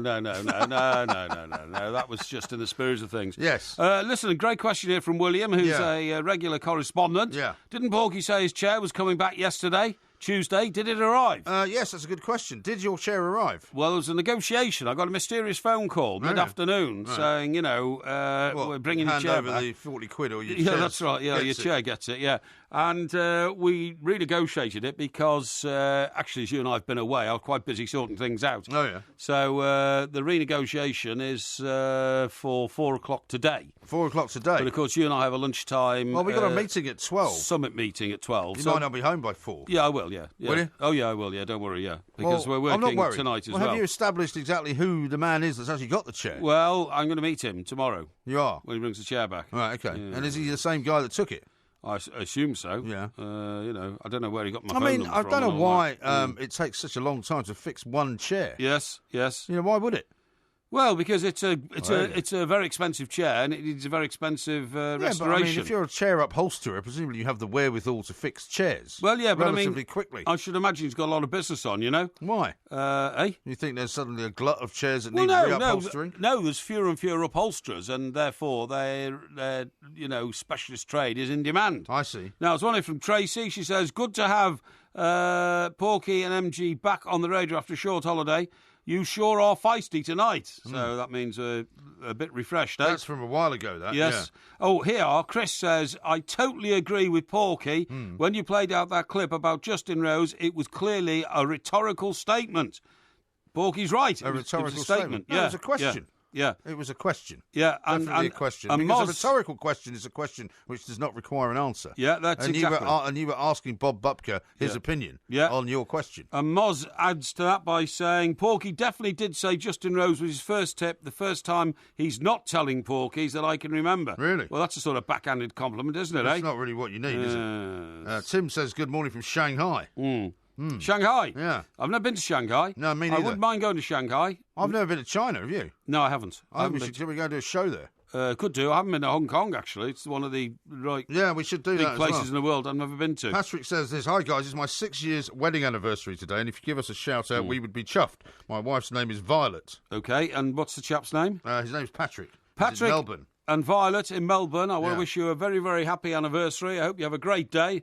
Not sure what time it is there. It's probably about mid-afternoon or something like that. In Melbourne? Yeah. Yeah. And, about 10 hours ahead, right? Yeah, and I want you to have a great evening and good luck with the future of your marriage, which I'm sure is solid. Baz, who is an Arsenal fan as well, says, please tell that Arsenal fan if he doesn't want his FA Cup semi-final tickets, can he give them to me? Oh, really? And then he says, loyal, there's only one Arsene Wenger. So, I mean, there are still some Arsenal fans out there who think Wenger is the answer. Well, there are. There's some who say, better the devil you know. Yeah. You know what I mean? Yes. Right. Quite a lot of questions about what to do in New York or where to go for holidays and things like that. We'll maybe try and get to those in the next week or so. Yes, indeed. I totally agree with you, and we'll try and address that. Now, you haven't spoken much about your holiday plans this year. My holiday plans? Well, I don't really have any at the moment. No. I mean, that's the problem. Yes, we've got some stuff going on in June, which is going to keep us quite busy. We have, actually. We'll announce that coming up in the next couple of weeks. Yes, I dare say. We will. And I've got sort of mixed feelings about what to do with the school holidays this summer. Because it just depends on a whole bunch of stuff that's going on. It does, doesn't it? I mean, if we are going to end up doing a New York show, for example, in September, which is a possibility, that's going to incur difficulties in terms of the kids are going to... I mean, now, for example, if I take the kids with me, which I'd like to do, I'll have to take them out of school. Well, that's right. Because they'll be back at school. Yes, that's right. So do I risk a prosecution? Do I risk becoming a criminal by taking my kids out of school to go to New York City to watch me do a live show? I don't know. Yes. And, there's no great clamour for us to go anywhere in particular. I mean, one of my sons, whose birthday always is in August, is already saying, where are we going to go for my birthday? Yes, that's right. But we haven't got any solid plans yet. I'm bit sort of demanding that, isn't it, really? But, I mean, that's one of the pressures of being a parent. Well, it is demanding, but that's okay. Now, I told you that I was going to buy you some Easter eggs, okay? Well, you said you were going to buy my kids I will, yeah. I always stick by my word. But what I will not be buying is an Easter egg from Behemoth. Be Here Moth? Be Here Moth. Who's Be Here Moth? Well, it's a company that manufactures Easter eggs. Really? And this particular one, flamboyant chocolatiers who are called Chocky Wocky Doodah.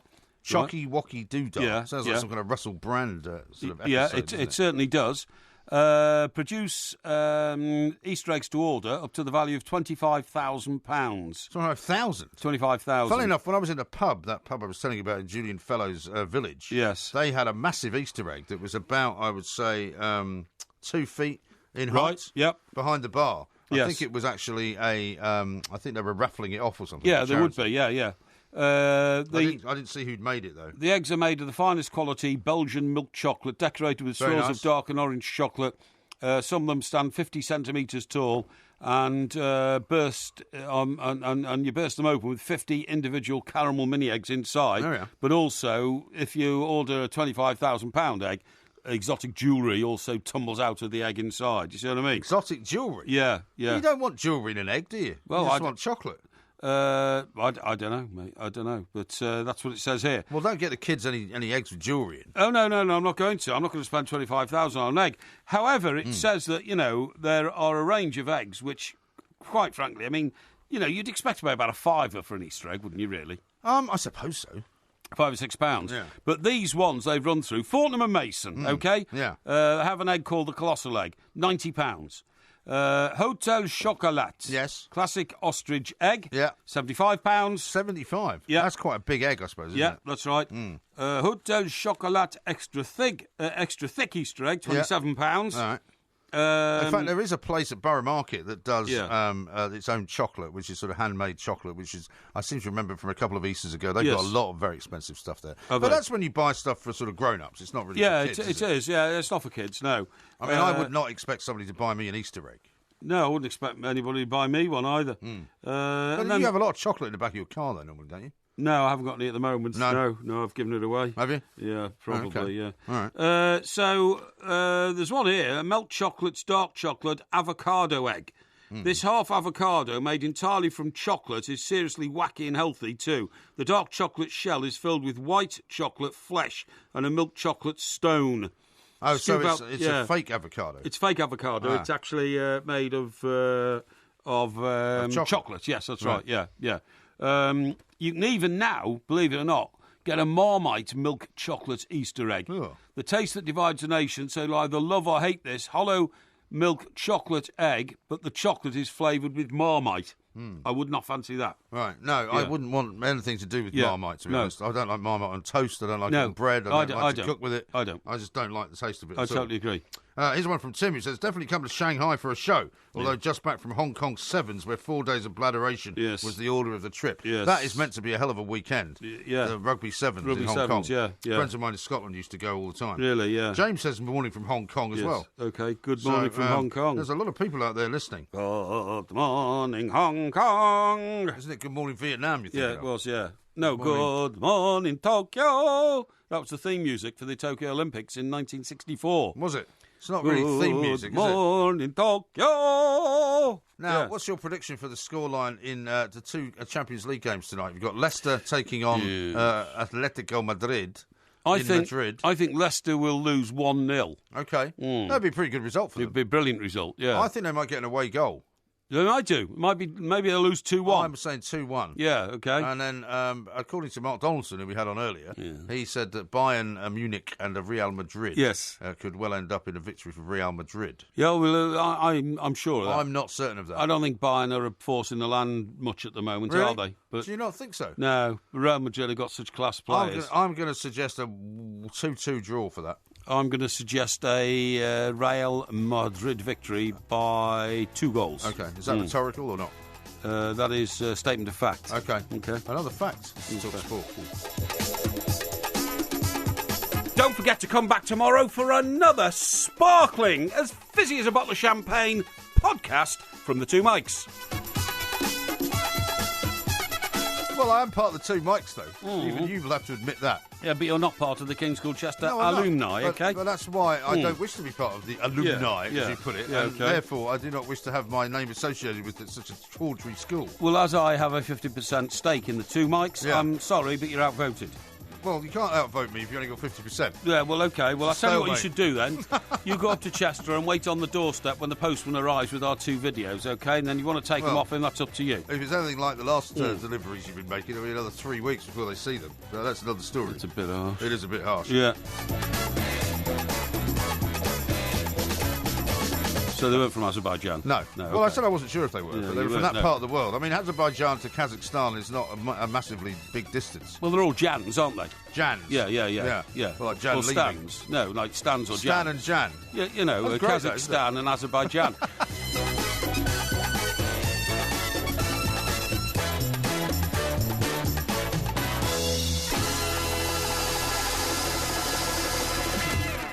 Don't phone your mother. Phone Talk Sport. Football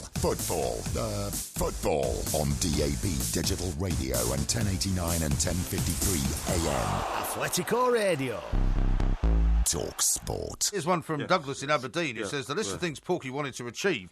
He forgot to mention laughing uncontrollably on live radio and a child's account of growing up with an alcoholic father. Oh, no.